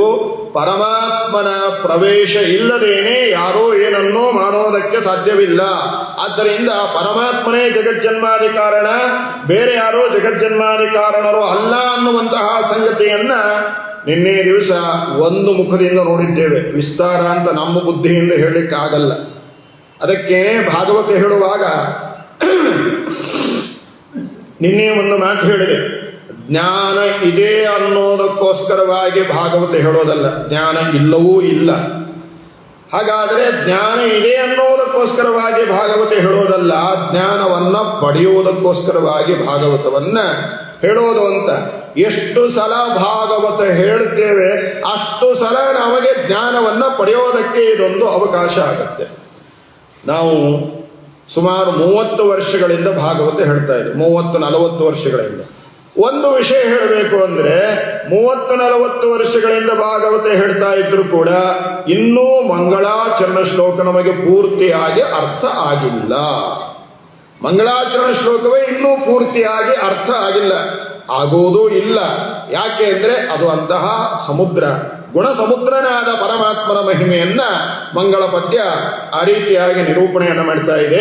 ಆದ್ದರಿಂದ ಸತ್ಯಂ ಪರಂ ಧೀಮಹಿ ಎಂಬುದಾಗಿ ಹೇಳುವಾಗ ಭಗವಂತ ಸತ್ಯ ಎಂಬುದಾಗಿ ಹೇಳ್ತಾರೆ. ಸತ್ಯಸ್ಯ ಸತ್ಯೋ ಭಗವಾನ್. ಸತ್ಯ ಅನ್ನುವ ಶಬ್ದ ಆರಂಭ ಆದದ್ದೇ ಎಲ್ಲಿ ಅಂತ ಕೇಳಿದರೆ ತೈತ್ರಿ ಶ್ರುತಿ ಹೇಳ್ತಾ ಇದೆ, ಸತ್ಯಂ ಜ್ಞಾನಂ ಅನಂತಂ ಬ್ರಹ್ಮ. ಭಗವಂತನೇ ಸತ್ಯ ಸ್ವರೂಪನಾದದ್ದರಿಂದ ಸತ್ಯ ಅನ್ನೋ ಶಬ್ದ ಅವನಲ್ಲ ಬಿಟ್ಟರೆ ಬೇರೆ ಯಾರಲ್ಲೂ ಸಮನ್ವಯವಾಗುವುದಿಲ್ಲ ಅಂತ ಹೇಳುತ್ತದೆ. ಹಾಗಾಗಿ ಸತ್ಯ ಅನ್ನುವ ಶಬ್ದ ಮೊದಲು ಸಮನ್ವಯವಾಗೋದು ಯಾರಲ್ಲಿ? ಪರಮಾತ್ಮನಲ್ಲಿ. ಆಮೇಲೆ ಎರಡನೇದಾಗಿ ಸತ್ಯ ಅನ್ನೋ ಶಬ್ದ ಲಕ್ಷ್ಮೀದೇವಿಯಲ್ಲಿ ಸಮನ್ವಯವಾಗ್ತಾ ಇದೆ. ಆದ್ದರಿಂದಲೇ ಅವಳನ್ನ ಸತ್ಯಭಾಮೆ ಅಂತ ಕರೆಯೋದು. ಸತ್ಯರೂಪನಾದ ಪರಮಾತ್ಮನ ಮಡದಿಯಾದದ್ದರಿಂದ, ಅವನಿಗೆ ಪ್ರಿಯತಮಳಾದದ್ದರಿಂದ, ಹಾಗಾಗಿ ಅವಳು ಸತ್ಯಭಾಮೆ. ಅವಳ್ಯಾಕೆ ಸತ್ಯಭಾಮೆ? ಪರಮಾತ್ಮ ಸರ್ವಕಾಲದ ಸತ್ಯನಾದದ್ದರಿಂದ ಅವಳು ಸತ್ಯಭಾಮೆ. ಎರಡನೇದಾಗಿ ಸತ್ಯ ಶಬ್ದ ವಾಚ್ಯರು ಯಾರು ಅಂತ ಕೇಳಿದರೆ ಮಹಾಲಕ್ಷ್ಮೀ ದೇವಿ. ಮೂರನೇದಾಗಿ ಸತ್ಯ ಶಬ್ದ ವಾಚ್ಯರು ಯಾರು? ಸತ್ಯಲೋಕದ ಅಧಿಪತಿಗಳಾದಂತಹ ಬ್ರಹ್ಮ ಹಾಗೂ ವಾಯುದೇವರು ಸತ್ಯ ಶಬ್ದ ವಾಚ್ಯರಾಗಿರ್ತಕ್ಕಂಥವ್ರು. ಮುಗಿತಲ್ಲಿಗೆ ಸತ್ಯ ಶಬ್ದ ಪರಮಾತ್ಮ, ಮಹಾಲಕ್ಷ್ಮೀ ದೇವಿ, ಬ್ರಹ್ಮವಾಯುದೇವರು, ಅವರ ಪತ್ನಿಯರಾದ ಸರಸ್ವತಿ ಭಾರತೀಯರಲ್ಲಿ ಬಿಟ್ಟರೆ ಇನ್ನು ಗರುಡಶೇಷ ರುದ್ರಾದಿಗಳಲ್ಲಿ ಅವರ ಪತ್ನಿಯಾಗಿರ್ತಕ್ಕಂತಹ ಸೌಪರ್ಣಿ, ವಾರುಣಿ, ಪಾರ್ವತಿ ಇವರಲ್ಲಿ ಯಥಾಯೋಗ್ಯವಾಗಿ ಸತ್ಯ ಅನ್ನುವಂತಹ ಶಬ್ದ ಏನಾಗ್ತಾ ಇದೆ? ಸಮನ್ವಯವಾಗ್ತಾ ಇದೆ. ಹಾಗಾದರೆ ಸತ್ಯ ಅನ್ನುವ ಶಬ್ದ ಪರಮ ಮುಖ್ಯ ವೃತ್ತಿಯಿಂದ ಸಮನ್ವಯವಾಗೋದು ಯಾರಲ್ಲಿ ಅಂತ ಹೇಳಿದ್ರೆ ಪರಮಾತ್ಮನಲ್ಲಿ. ಅದಕ್ಕೋಸ್ಕರವಾಗಿ ಭಾಗವತ ಹೇಳ್ತಾ ಇದೆ ಏನಂತ? ಸತ್ಯಂ ಪರಂ ಧೀಮಹಿ. ಇಂತಹ ಸತ್ಯ ಸ್ವರೂಪನಾದ ಪರ ಸರ್ವೋತ್ತಮನಾದ ಪರಮಾತ್ಮನನ್ನ ಧೀಮಹಿ ಧ್ಯಾನವನ್ನ ಮಾಡೋಣ. ಧ್ಯಾನವನ್ನ ಮಾಡುವಾಗ ಗುಣಪೂರ್ಣನನ್ನ ಧ್ಯಾನ ಮಾಡಬೇಕೇ ವಿನಃ ದೋಷವುಳ್ಳವರನ್ನ ಧ್ಯಾನ ಮಾಡಬಾರದು. ಯಾರ್ಯಾರನ್ನೋ ಧ್ಯಾನ ಮಾಡಿಬಿಟ್ರೆ ಅವರ ದೋಷ ನಮ್ಮಲ್ಲಿ ಬರ್ತದೆ ಅನ್ನೋದಕ್ಕೋಸ್ಕರವಾಗಿ ನೋಡ್ರಿ, ಯಾರ್ಯಾರೋ ಕಂಡವರ ಧ್ಯಾನ ಮಾಡಿಬಿಟ್ರೆ ಅವರ ಸ್ತೋತ್ರ ಮಾಡಿ ನಮ್ಮ ಕೆಲಸ ಆಗ್ಬೇಕು ಅಂತ ನೀವೇ ಇಂದ್ರ, ನೀವೇ ಚಂದ್ರ ಅಂತ ಹೇಳೋರನ್ನು ನಾವು ಹೊಗಳುತ್ತೇವೆ. ಹಾಗಾದರೆ ಅವರ ದೋಷ ನಮ್ಮಲ್ಲಿ ಬಂದು ಬಿಡುತ್ತದೆ. ಹಾಗಾದರೆ ಪರಮಾತ್ಮ ಗುಣಪೂರ್ಣ, ಅವನು ಸತ್ಯ ಅಂತ ನಾವು ಸ್ತೋತ್ರವನ್ನ ಮಾಡಿದರೆ ಅವನ ಸತ್ಯ ಗುಣ ನಮ್ಮಲ್ಲಿ ಬರ್ತದೆ. ಇದು ಭಾಗವತದಿಂದ ತಿಳಿಯಬೇಕಾದ ಸಂಗತಿ. ಅದಕ್ಕೋಸ್ಕರವಾಗಿ ಭಾಗವತವನ್ನ ಹೇಳುವಾಗ ಈ ಎಚ್ಚರಿಕೆ ಇರಬೇಕು, ಈ ಅನುಸಂಧಾನ ಇರಬೇಕು. ಹಾಗಾಗಿ ಭಾಗವತ ಹೇಳ್ತಾ ಇದೆ ಸತ್ಯಂ ಪರಂ ಧೀಮಹಿ. ಸತ್ಯನೂ ಅವನೇ, ಪರನೂ ಅವನೇ. ಅಂತಹ ಪರಮಾತ್ಮನನ್ನ ಧೀಮಹಿ ಧ್ಯಾನವನ್ನ ಮಾಡೋಣ ಎಂಬುದಾಗಿ. ಹಾಗಾಗಿ ಸತ್ಯಂ ಸದ್ಭಾವಂ ಜನ್ಮ ಯಾಪಯತಿ. ಸತ್ಯ ಅಂದ್ರೆ ಅರ್ಥ ಏನು? ಜನ್ಮ ಯಾಪಯತಿ, ಜಗತ್ತಿಗೆ ಸೃಷ್ಟಿಯನ್ನ ಮಾಡ್ತಾನೆ, ಆದ್ದರಿಂದ ಅವನು ಸತ್ಯ. ಯಾಕವನು ಸತ್ಯ? ತೈತ್ರಿ ಶ್ರುತಿ ಹೇಳ್ತಾ ಇದೆ ಸತ್ಯಂ ಜ್ಞಾನಂ ಅನಂತಂ ಬ್ರಹ್ಮ ಎಂಬುದಾಗಿ ಹೇಳ್ತು. ಅವನು ಸತ್ಯ. ಹೌದಪ್ಪ, ನೀವು ಸತ್ಯ ಅಂತ ಹೇಳಿದ್ರಿ. ಯಾಕೆ? ನಿಮ್ಮ ದೇವರು. ಯಾಕೆಂದ್ರೆ ಕೆಲವು ಕಡೆ ಇರ್ತದೆ ನೋಡ್ರಿ, ನಿಮ್ಮ ಆಚಾರು ನಿಮ್ಮ ಸ್ವಾಮಿಗಳು ಅಂತೆಲ್ಲ ಇರ್ತದಲ್ಲ, ಹಂಗೆ ನಿಮ್ಮ ದೇವರು ನೀವೇನು ಬೇಕಾದ ಹೇಳ್ತೀರಿ ಅಂತ ಕೇಳಿದ್ರೆ ಅದಕ್ಕೆ ಹೇಳ್ತಾರೆ ಹಂಗಲ್ಲ, ಅವನು ಸತ್ಯ ಹೌದು. ಯಾಕೆ ಸತ್ಯ ಅಂತ ಕೇಳಿದ್ರೆ ಸದ್ಭಾವಂ ಜನ್ಮ ಯಾಪಯತೀತಿ ಸತ್ಯ. ಜಗತ್ತಿಗೆ ಸತ್ಯಭೂತವಾದ ಸೃಷ್ಟಿಯನ್ನ ಮಾಡ್ತಾನೆ. ಅವನು ಮಾಡುವ ಸೃಷ್ಟಿ ಸುಳ್ಳು ಸೃಷ್ಟಿ ಅಲ್ಲ, ಕುಂಬಾರನ ಸೃಷ್ಟಿ ಅಲ್ಲ, ಇಂದ್ರಜಾಲ ಅಲ್ಲ, ಜಾದೂಗಾರ ಅಲ್ಲ, ಮಾಯಾ ಅಲ್ಲ, ಮೋಸ ಅಲ್ಲ, ನಿಂಬೆಹಣ್ಣು ಅಲ್ಲ, ತಾಯಿತ ಅಲ್ಲ, ಬೂದಿ ಅಲ್ಲ. ಅವನು ಮಾಡುವ ಸೃಷ್ಟಿ ಆಗಿದೆ ಅಂತ ಕೇಳಿದ್ರೆ ಸತ್ಯಭೂತವಾದ ಸೃಷ್ಟಿ. ಕತ್ತಲೆಯಲ್ಲಿ ಹೋಗುವಾಗ ಹಗ್ಗವನ್ನು ನೋಡಿ ಹಾವು ಅಂತ ಭ್ರಮೆ ಮಾಡಿದಂತೆ ಭ್ರಾಂತಿ ಮೂಲಕವಾದ ಸೃಷ್ಟಿ ಭಗವಂತ ಮಾಡುವುದಿಲ್ಲ. ಹಾಗಾಗಿ ಸತ್ಯಂ ಜಗತ್ತಿದು ಪಂಚಭೇದವು ನಿತ್ಯ ಶ್ರೀ ಗೋವಿಂದನ ಎಂಬುದಾಗಿ ಹೇಳ್ತಾರೆ. ಆದ್ದರಿಂದ ಸತ್ಯಂ ಸತ್ ಸದ್ಭಾವಂ ಜನ್ಮಯಾಪಯತೀತಿ ಸೃಷ್ಟಿಕರ್ತ ಅಂತ ಅರ್ಥ. ಅವನು ಸೃಷ್ಟಿಕರ್ತ, ಸೃಷ್ಟಿಕರ್ತಾರನಾದದ್ದರಿಂದ ಅವನು ಸತ್ಯ ಸ್ವರೂಪಿ, ಸೃಷ್ಟಿಕಾರಣನಾದದ್ದರಿಂದ ಅವನು ಸತ್ಯ ಸ್ವರೂಪಿ ಅನ್ನುವಂತಹ ಹೊಸ ವಿಷಯವನ್ನ ಭಾಗವತ ನಮಗೇನು ಮಾಡ್ತಾ ಇದೆ, ನಿರೂಪಣೆಯನ್ನು ಮಾಡ್ತಾ ಇದೆ. ಇಲ್ಲಿ ತನಕ ನಾವೇನು ತಿಳ್ಕೊಂಡಿದ್ವು, ಬರೀ ಸತ್ಯಂ ಪರಂ ಧೀಮಹಿ, ಅವನು ಸತ್ಯ ಪರ ಧೀಮಹಿ ತಿಳ್ಕೊಂಡಿದ್ವಿ. ಆದರೆ ಈ ಬಾರಿ ನಾವು ಹೊಸ ವಿಷಯ ತಿಳಿತಾ ಇದ್ದೇವೆ. ಏನು ಅಂತ ಕೇಳಿದ್ರೆ ಯಾವುದೋ ಹೊಸದಲ್ಲ, ನಮಗೆ ಹೊಸದು, ನಮ್ಮ ಅಲ್ಪ ಬುದ್ಧಿಗೆ ಮಂದ ಬುದ್ಧಿಗೆ ಹೊಸದು, ಎಲ್ಲವನ್ನೂ ಹೇಳಿಬಿಟ್ಟಿದ್ದಾರೆ. ಹಾಗಾಗಿ ಸತ್ಯಂ ಸದ್ಭಾವಂ ಜನ್ಮಯಾಪಯತೀತಿ ಸೃಷ್ಟಿಕರ್ತ ಅಂತಾಯಿತು. ಸತ್ಯಂ ಸತ್ತ ಅಂತ ಅರ್ಥ ಆಯ್ತು. ಸೃಷ್ಟಿಕರ್ತ ಆದ ಮೇಲೆ ಪಾಲನಕರ್ತ ಆಗ್ಬೇಕಿಲ್ಲ ಅವನು. ಹಾಗಾಗಿ ಸತ್ಯ ಅನ್ನೋ ಶಬ್ದಕ್ಕೆ ಸತ್ತ ಅಂತ ಅರ್ಥ. ಸತ್ತ ಅಂದ್ರೆ ಕನ್ನಡ ಸತ್ತ ಅಲ್ಲ, ಮತ್ತೆ ಸತ್ತ ಅಂದ್ರೆ ಇರುವಿಕೆ, ಅಂದ್ರೆ ಪಾಲನೆ ಮಾಡುವಿಕೆ. ಯಾವನು ಸೃಷ್ಟಿಕರ್ತ ಅನ್ನೋದು ಸತ್ಯವೋ ಅದೇ ಸತ್ಯ ಅವನು ಪಾಲನಕರ್ತ ಅನ್ನೋದು. ಅದಕ್ಕೋಸ್ಕರವಾಗಿ ಭಗವಂತ ಸತ್ಯ. ಯಾವ ಮೂಲಕವಾಗಿ ಯಾವ ದೃಷ್ಟಿಯಿಂದ ಭಗವಂತ ಸತ್ಯ ಅನ್ನೋದನ್ನ ನಿರೂಪಣೆಯನ್ನು ಮಾಡ್ತಾ ಇದೆ. ಸತ್ಯಂ ವಿಶರಣಂ ನಾಶಂ ಸಾಧಂ ಅಂತ ಅಂದ್ರೆ ವಿಶರಣಂ ನಾಶಂ, ಯಾವನು ಸೃಷ್ಟಿಯನ್ನ ಮಾಡಿದ, ಯಾವನು ಪಾಲನೆಯನ್ನ ಮಾಡಿದ, ಲಯಕಾಲ ಬಂದಾಗ ಅವನೇನು ಮಾಡ್ತಾನೆ, ಸತ್ಯಂ ಸತ್ಯ ಶಬ್ದಕ್ಕೆ ವಿಶರಣ ನಾಶ ಅಂತ ಅರ್ಥ. ಸತ್ಯ ಅನ್ನೋದಕ್ಕೆ ಇರುವಿಕೆ ಅಂತ ಹೇಗೆ ಅರ್ಥವೋ ಹಾಗೆ ಸತ್ಯ ಅನ್ನೋ ಶಬ್ದಕ್ಕೆ ನಾಶ ಅಂತಲೂ ಅರ್ಥ. ಹಾಗಾಗಿ ಯಾವ ಪ್ರಪಂಚವನ್ನು ಸೃಷ್ಟಿ ಮಾಡಿದ್ದಾನೋ ಅದನ್ನ ಲಯಕಾಲದಂತೆ ತನ್ನ ಉದರದಲ್ಲಿ ಇರಿಸ್ಕೊಡ್ತಾನೆ. ಹಾಗಾದರೆ ಲಯಕರ್ತ ಅಂತಲೂ ಅರ್ಥ ಸತ್ಯ ಅನ್ನೋ ಶಬ್ದಕ್ಕೆ. ಆದರೆ ಇಲ್ಲಿ ಒಂದು ವ್ಯತ್ಯಾಸವನ್ನು ತಿಳಿಯಬೇಕು. ಭಗವಂತ ಜಗತ್ತನ್ನ ನಾಶ ಮಾಡ್ತಾನೆ, ಲಯವನ್ನ ಮಾಡ್ತಾನೆ ಅಂತ ಕೇಳಿದ್ರೆ ಕಟುಕ ಕುರಿಯನ್ನ ನಾಶ ಮಾಡೋ ಹಾಗೆ ನಾಶ ಮಾಡುವುದಿಲ್ಲ. ಟೀಕಾಕೃತ್ಪಾದರು ಅದನ್ನು ನಿರೂಪಣೆಯನ್ನು ಮಾಡ್ತಾರೆ. ಸ್ವಾಪಂ ಪ್ರಾಪೇತಿ ಶ್ರಮಾಪ ಹೃದಯ ಕಲ್ಪಾವಸಾನೇ ಚಯ. ಅನಾದಿ ಕಾಲದಿಂದ ಅನಂತ ಕಾಲದ ತನಕ ಜೀವರಾಶಿಗಳು ಕ್ರಿಮಿ ಕೀಟ ಪಶು ಪಕ್ಷಿ ಜಲಚರ ಕೇಚರ ಅಂಡಜ ಉದ್ಭಿಜ ಆಗಿ ಏನ್ ಮಾಡಿದ್ದಾರೆ, ಜನ್ಮವನ್ನು ತಳೆದಿದ್ದಾರೆ. ಹಾಗಾಗಿ ಮುಂದೆ ಹುಟ್ಟುವ ತನಕ, ಮುಂದೆ ಇನ್ನೇನಾಗಿ ಹುಟ್ಟುತ್ತಾರೋ ಗೊತ್ತಿಲ್ಲ, ಹಾಗಾಗಿ ಮುಂದೆ ಹುಟ್ಟುವ ತನಕ ಭಗವಂತ ಆ ಜೀವರಾಶಿಗಳನ್ನು ತನ್ನ ಉದರದಲ್ಲಿ ಇಟ್ಟುಕೊಂಡು ವಿಶ್ರಾಂತಿ ಸುಖವನ್ನು ಕೊಡುತ್ತಾನೆ. ಅದೇ ಲಯ. ಅದು ಬಿಟ್ಟಂತೆ ಇನ್ನೇನು ಲಯ ಇಲ್ಲ. ಜೀವರಾಶಿಗಳಿಗೆ ನಾಶ ಇಲ್ಲ. ನಯನಂ ಚಿಂದಂತಿ ಶಸ್ತ್ರಾಣಿ ನಯನಂ ದಹತಿ ಪಾವಕಃ. ನಾಶ ಅನ್ನೋದು ದೇಹಕ್ಕೆ, ಜೀವನಿಗೆ ಅಲ್ಲ. ಅಜೋ ನಿತ್ಯ ಶಾಶ್ವತೋಯಂ ಪುರಾಣೋ ನ ಹನ್ಯಮಾನೆ ನ ಶರೀರ ಎಂಬುದಾಗಿ ಭಗವದ್ಗೀತೆಯಲ್ಲಿ ಭಗವಂತ ನಿರೂಪಣೆಯನ್ನು ಮಾಡ್ತಾನೆ. ವಾಸಾಂಸಿ ಜೀರ್ಣಾನಿ ಯಥಾ ವಿಹಾಯ ನಮಾನಿ ಗೃಹಾತಿ ನರೋಪರಾಣಿ. ಆದ್ದರಿಂದ ನಾಶ ಅನ್ನೋದು ಜೀವನಿಗೆ ಅಲ್ಲ, ದೇಹಕ್ಕೆ. ಆದ್ದರಿಂದ ಭಗವಂತ ಈ ದೇಹಕ್ಕೆ ನಾಶವನ್ನು ಕೊಡ್ತಾನೆ. ಆದ್ದರಿಂದ ಸತ್ಯನಾಗಿದ್ದಾರೆ ಅಂತ ಹೇಳ್ತಾರೆ. ಅದೇ ರೀತಿಯಾಗಿ ನಿಯಮನ ಸೃಷ್ಟಿಯನ್ನ ಮಾಡಿ ಹಾಗೇನೆ ಕೈ ಬಿಡುವುದಿಲ್ಲ. ಕೇವಲ ಸೃಷ್ಟಿ ಸ್ಥಿತಿ ಲಯಗಳನ್ನು ಮಾಡಲ್ಲ, ನಿಯಮನವನ್ನು ಮಾಡ್ತಾನೆ.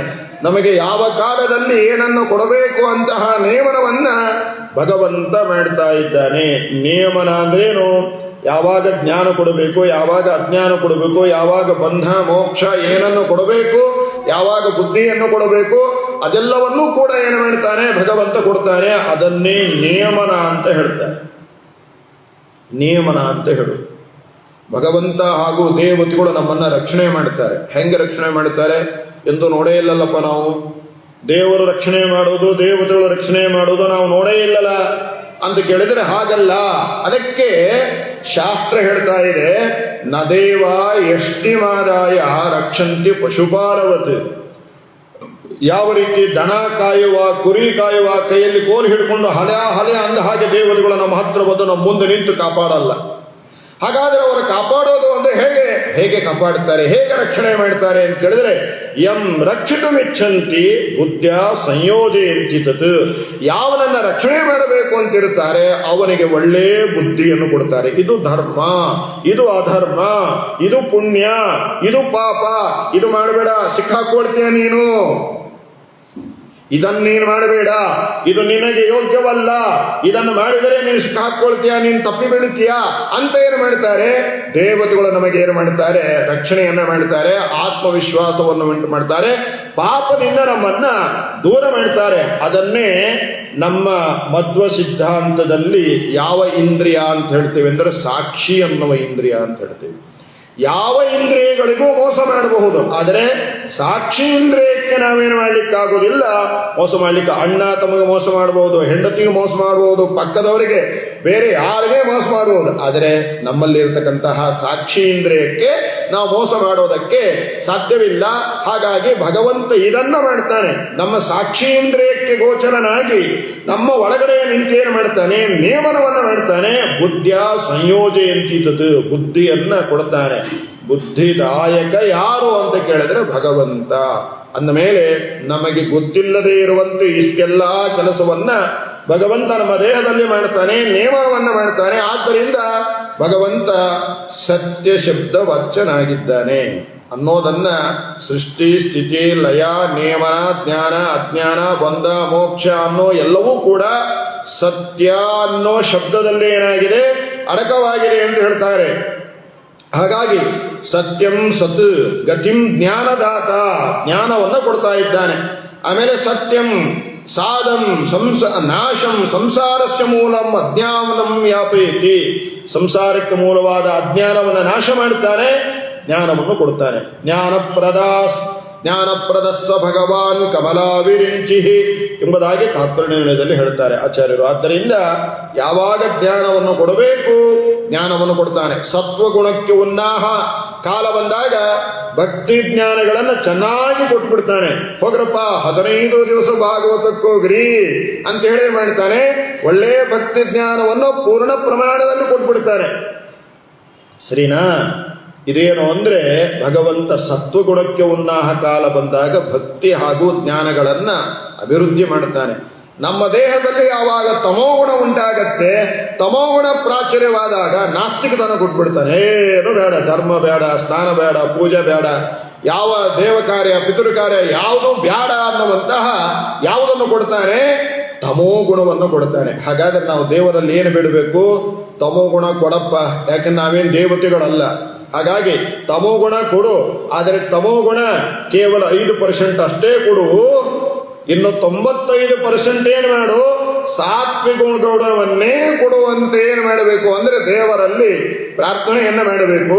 ಹಾಗಾಗಿ ಜ್ಞಾನ ಅಜ್ಞಾನ ಎಲ್ಲವನ್ನು ಕೂಡ ಕೊಡತಕ್ಕಂಥವ ಭಗವಂತ ಅನ್ನುವಂತಹ ಮಹಿಮೆಯನ್ನ, ಅಪಾರವಾದ ಆ ಪರಮಾತ್ಮನ ಮಹಿಮೆಯನ್ನ ನಿರೂಪಣೆಯನ್ನ ಮಾಡ್ತಾ ಇದ್ದಾರೆ. ಹೀಗೆ ಇದು ಒಂದು ಸುಮ್ಮನೆ ಶಾಂಪಲ್ಲು ಅಂತ ಹೇಳ್ತಾರಲ್ಲ, ಹಂಗೆ ಒಂದು ಝಳಕು ಅಂತ ಹೇಳುವ ಹಾಗೆ ಭಾಗವತವನ್ನ ಈ ದೃಷ್ಟಿಯಲ್ಲಿ ನೋಡುವ ಒಂದು ಸಂಕಲ್ಪವನ್ನ ಯಥಾಮತಿಯಾಗಿ ಅಲ್ಪ ಸಮಯದಲ್ಲಿ ಜನ್ಮಾದ್ಯಶ್ಯತಃ ಅನ್ನೋದಕ್ಕೆ ಯಾವ ರೀತಿಯಾದ ಅರ್ಥವನ್ನ ಮಾಡಬಹುದು ಅಂತ ಜ್ಞಾನಿಗಳೇನು ಮಾಡಿದ್ದಾರೆ, ಅದನ್ನ ಮಾಡುವ ತಿಳಿಯುವ ಪ್ರಯತ್ನವನ್ನ ನಾವು ಈ ಸಂದರ್ಭದಲ್ಲಿ ಮಾಡಿದ್ದೇವೆ. ಸರಿ, ಹಾಗಾದರೆ ಇಷ್ಟೇನು ಹೇಳಿವಲ್ಲ, ಯಾವುದು ಜನ್ಮಾದ್ಯಶ್ಯತಃ ಅನ್ನೋದಕ್ಕೆ ನಾವೇನು ಈ ತನಕ ತಿಳ್ಕೊಂಡಿದ್ದೇವೆ ನಿನ್ನೆ ಹಾಗೂ ಇವತ್ತು.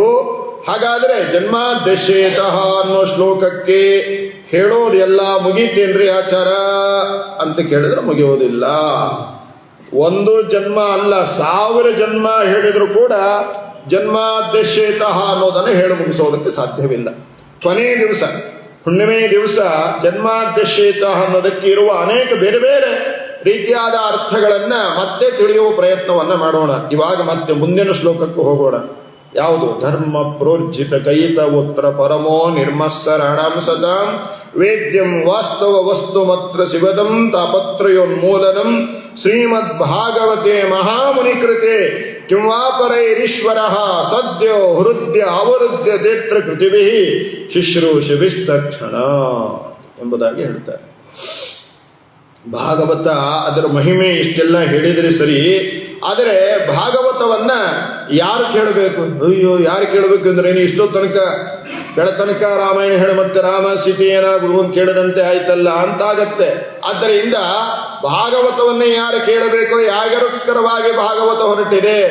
ನಿರ್ಮತ್ಸರಣಂ ಸತಾಂ ಎಂಬುದಾಗಿ ಹೇಳ್ತಾರೆ. ಮಾತ್ಸರ್ಯಾದಿ ದೋಷಗಳು ಇಲ್ಲದೆ ಇರುವ ಸಜ್ಜನರಿಗೋಸ್ಕರವಾಗಿ ಭಾಗವತ ಹೊರಟಿದೆ. ಹಾಗಾದ್ರೆ ನಮಗೆ ಮಾತ್ಸರ್ಯಾದಿಗಳು ಇದೆ ಇಲ್ರಿ ಅಂತ ಕೇಳಿದ್ರೆ ಹಾಗಲ್ಲ.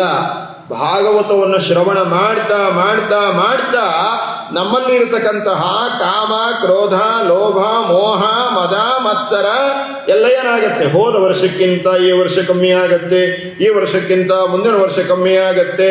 ಯಾಕೆ ಅಂದ್ರೆ ಅದಕ್ಕೆ ದಾಸರು ವ್ಯಾಖ್ಯಾನ ಬರೀತಾರೆ. ಏನು ವ್ಯಾಖ್ಯಾನ ಬರೀತಾರೆ? ಇದೆಲ್ಲ ಕಾಮಕ್ರೋಧಾದಿಗಳನ್ನ ನಾನು ಮೀರಿ ನಿಲ್ತೇನೆ, ನಾನು ಅವುಗಳನ್ನ ಅವಾಯ್ಡ್ ಮಾಡ್ತೇನೆ ಅಂತ ಹೇಳಿದ್ರೆ ಆಗೋದಿಲ್ಲ. ಹಾಗಾಗಿ ಹೇಳ್ತಾರೆ ಏನಂತ?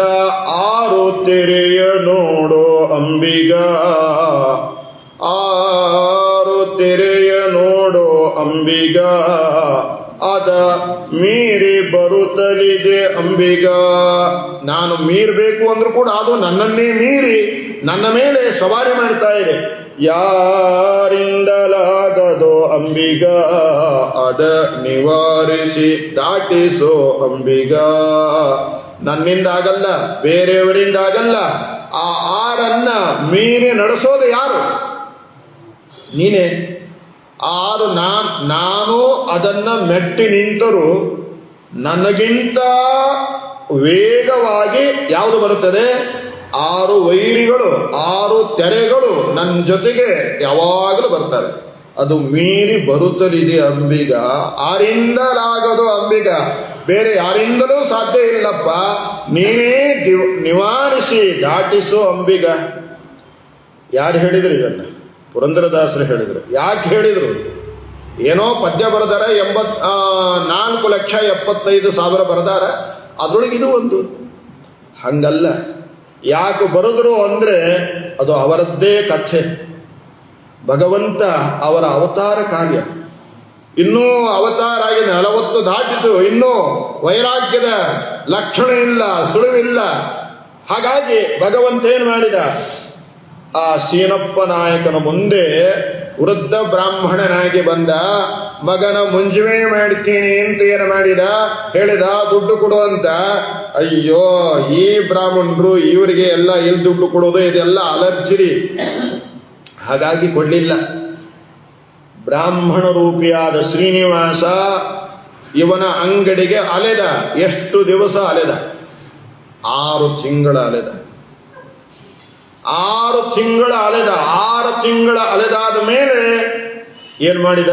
ಈ ಬ್ರಾಹ್ಮಣ ಬಿಡಂಗಿಲ್ಲ ಅಂತ ಗೊತ್ತಾಯಿತು. ಇವ ಉತ್ತರ ಕರ್ನಾಟಕದ ಬ್ರಾಹ್ಮಣ, ಇವ ಬಿಡಂಗಿಲ್ಲ ಅಂತ ಗೊತ್ತಾಯಿತು. ಗೊತ್ತಾಗಿ ಆತ ಏನ್ ಮಾಡಿದ? ಸೀನಪ್ಪ ನಾಯಕ ಮೇಲೆ ಕೈ ಮಾಡಿದ. ಕೈ ಮಾಡಿ ಥೈಲಿ ಇತ್ತು. ಥೈಲಿ ಅಂದ್ರೇನು? ಅರಿಬಿ ಚೀಲಿರ್ತಾವ, ದಪ್ಪ ಅರಿಬಿ ಇರ್ತದ, ಚೀಲಿರ್ತದ. ಅದ್ರೊಳಗೆ ಹಳೆ ನಾಣ್ಯ ಇಟ್ಟಿದ್ದವ. ಅದೇನೋ ಭಾರಿ ಚಲಾವಣೆಯಲ್ಲಿ ಇರತಕ್ಕಂತಹ ನಾಣ್ಯ ಅಲ್ಲ. ಅದನ್ನೇನು ಮಾಡಿದ? ಒಂದು ಚೀಲ ಬಿಚ್ಚಿದ. ಒಂದು ಚೀಲ ಬಿಚ್ಚಿ ಬಿಸಾಕಿದ. ಬಿಸಾಕೇನು ಮಾಡಿದ? ಎಲ್ಲ ತಗೊಂಡು ಹೋಗು ಅಂತ ಹೇಳಿಲ್ಲ. ಇದ್ರೊಳಗೆ 6 ನಾಣ್ಯ ಅಷ್ಟೇ ತಗೊಂಡು ಹೋಗು ಅಂತ ಹೇಳಿದ. ಅದಕ್ಕೆ 6 ನಾಣ್ಯ ಅಷ್ಟೇ ತಗೊಂಡು ಹೋಗು, ಎಲ್ಲ ತಗೊಂಡು ಹೋಗ್ಬೇಡ. 6 ನಾಣ್ಯ ಯಾವುದು? ಅದು ಚಲಾವಣೆಯಲ್ಲಿರುವ ನಾಣ್ಯ ಅಲ್ಲ, ಸವಕಳಿ ನಾಣ್ಯ.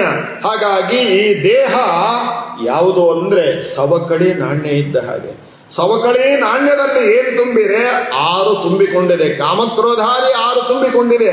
ಹಾಗಾದ್ರೆ ನೀ ತಗೊಂಡು ಹೋಗುವುದನ್ನ ಅಂದ್ರೆ ನಮ್ಮಲ್ಲಿರುವ 6 ಬರೀ ನಾಣ್ಯ ಅಲ್ಲ, ನಾಣ್ಯ ತಗೊಂಡು ಅವನಿಗೇನಾಗಬೇಕಾಗಿತ್ತು? ದೇವರಿಗೆ ನವಕೋಟಿ ನಾರಾಯಣ ಅವನು.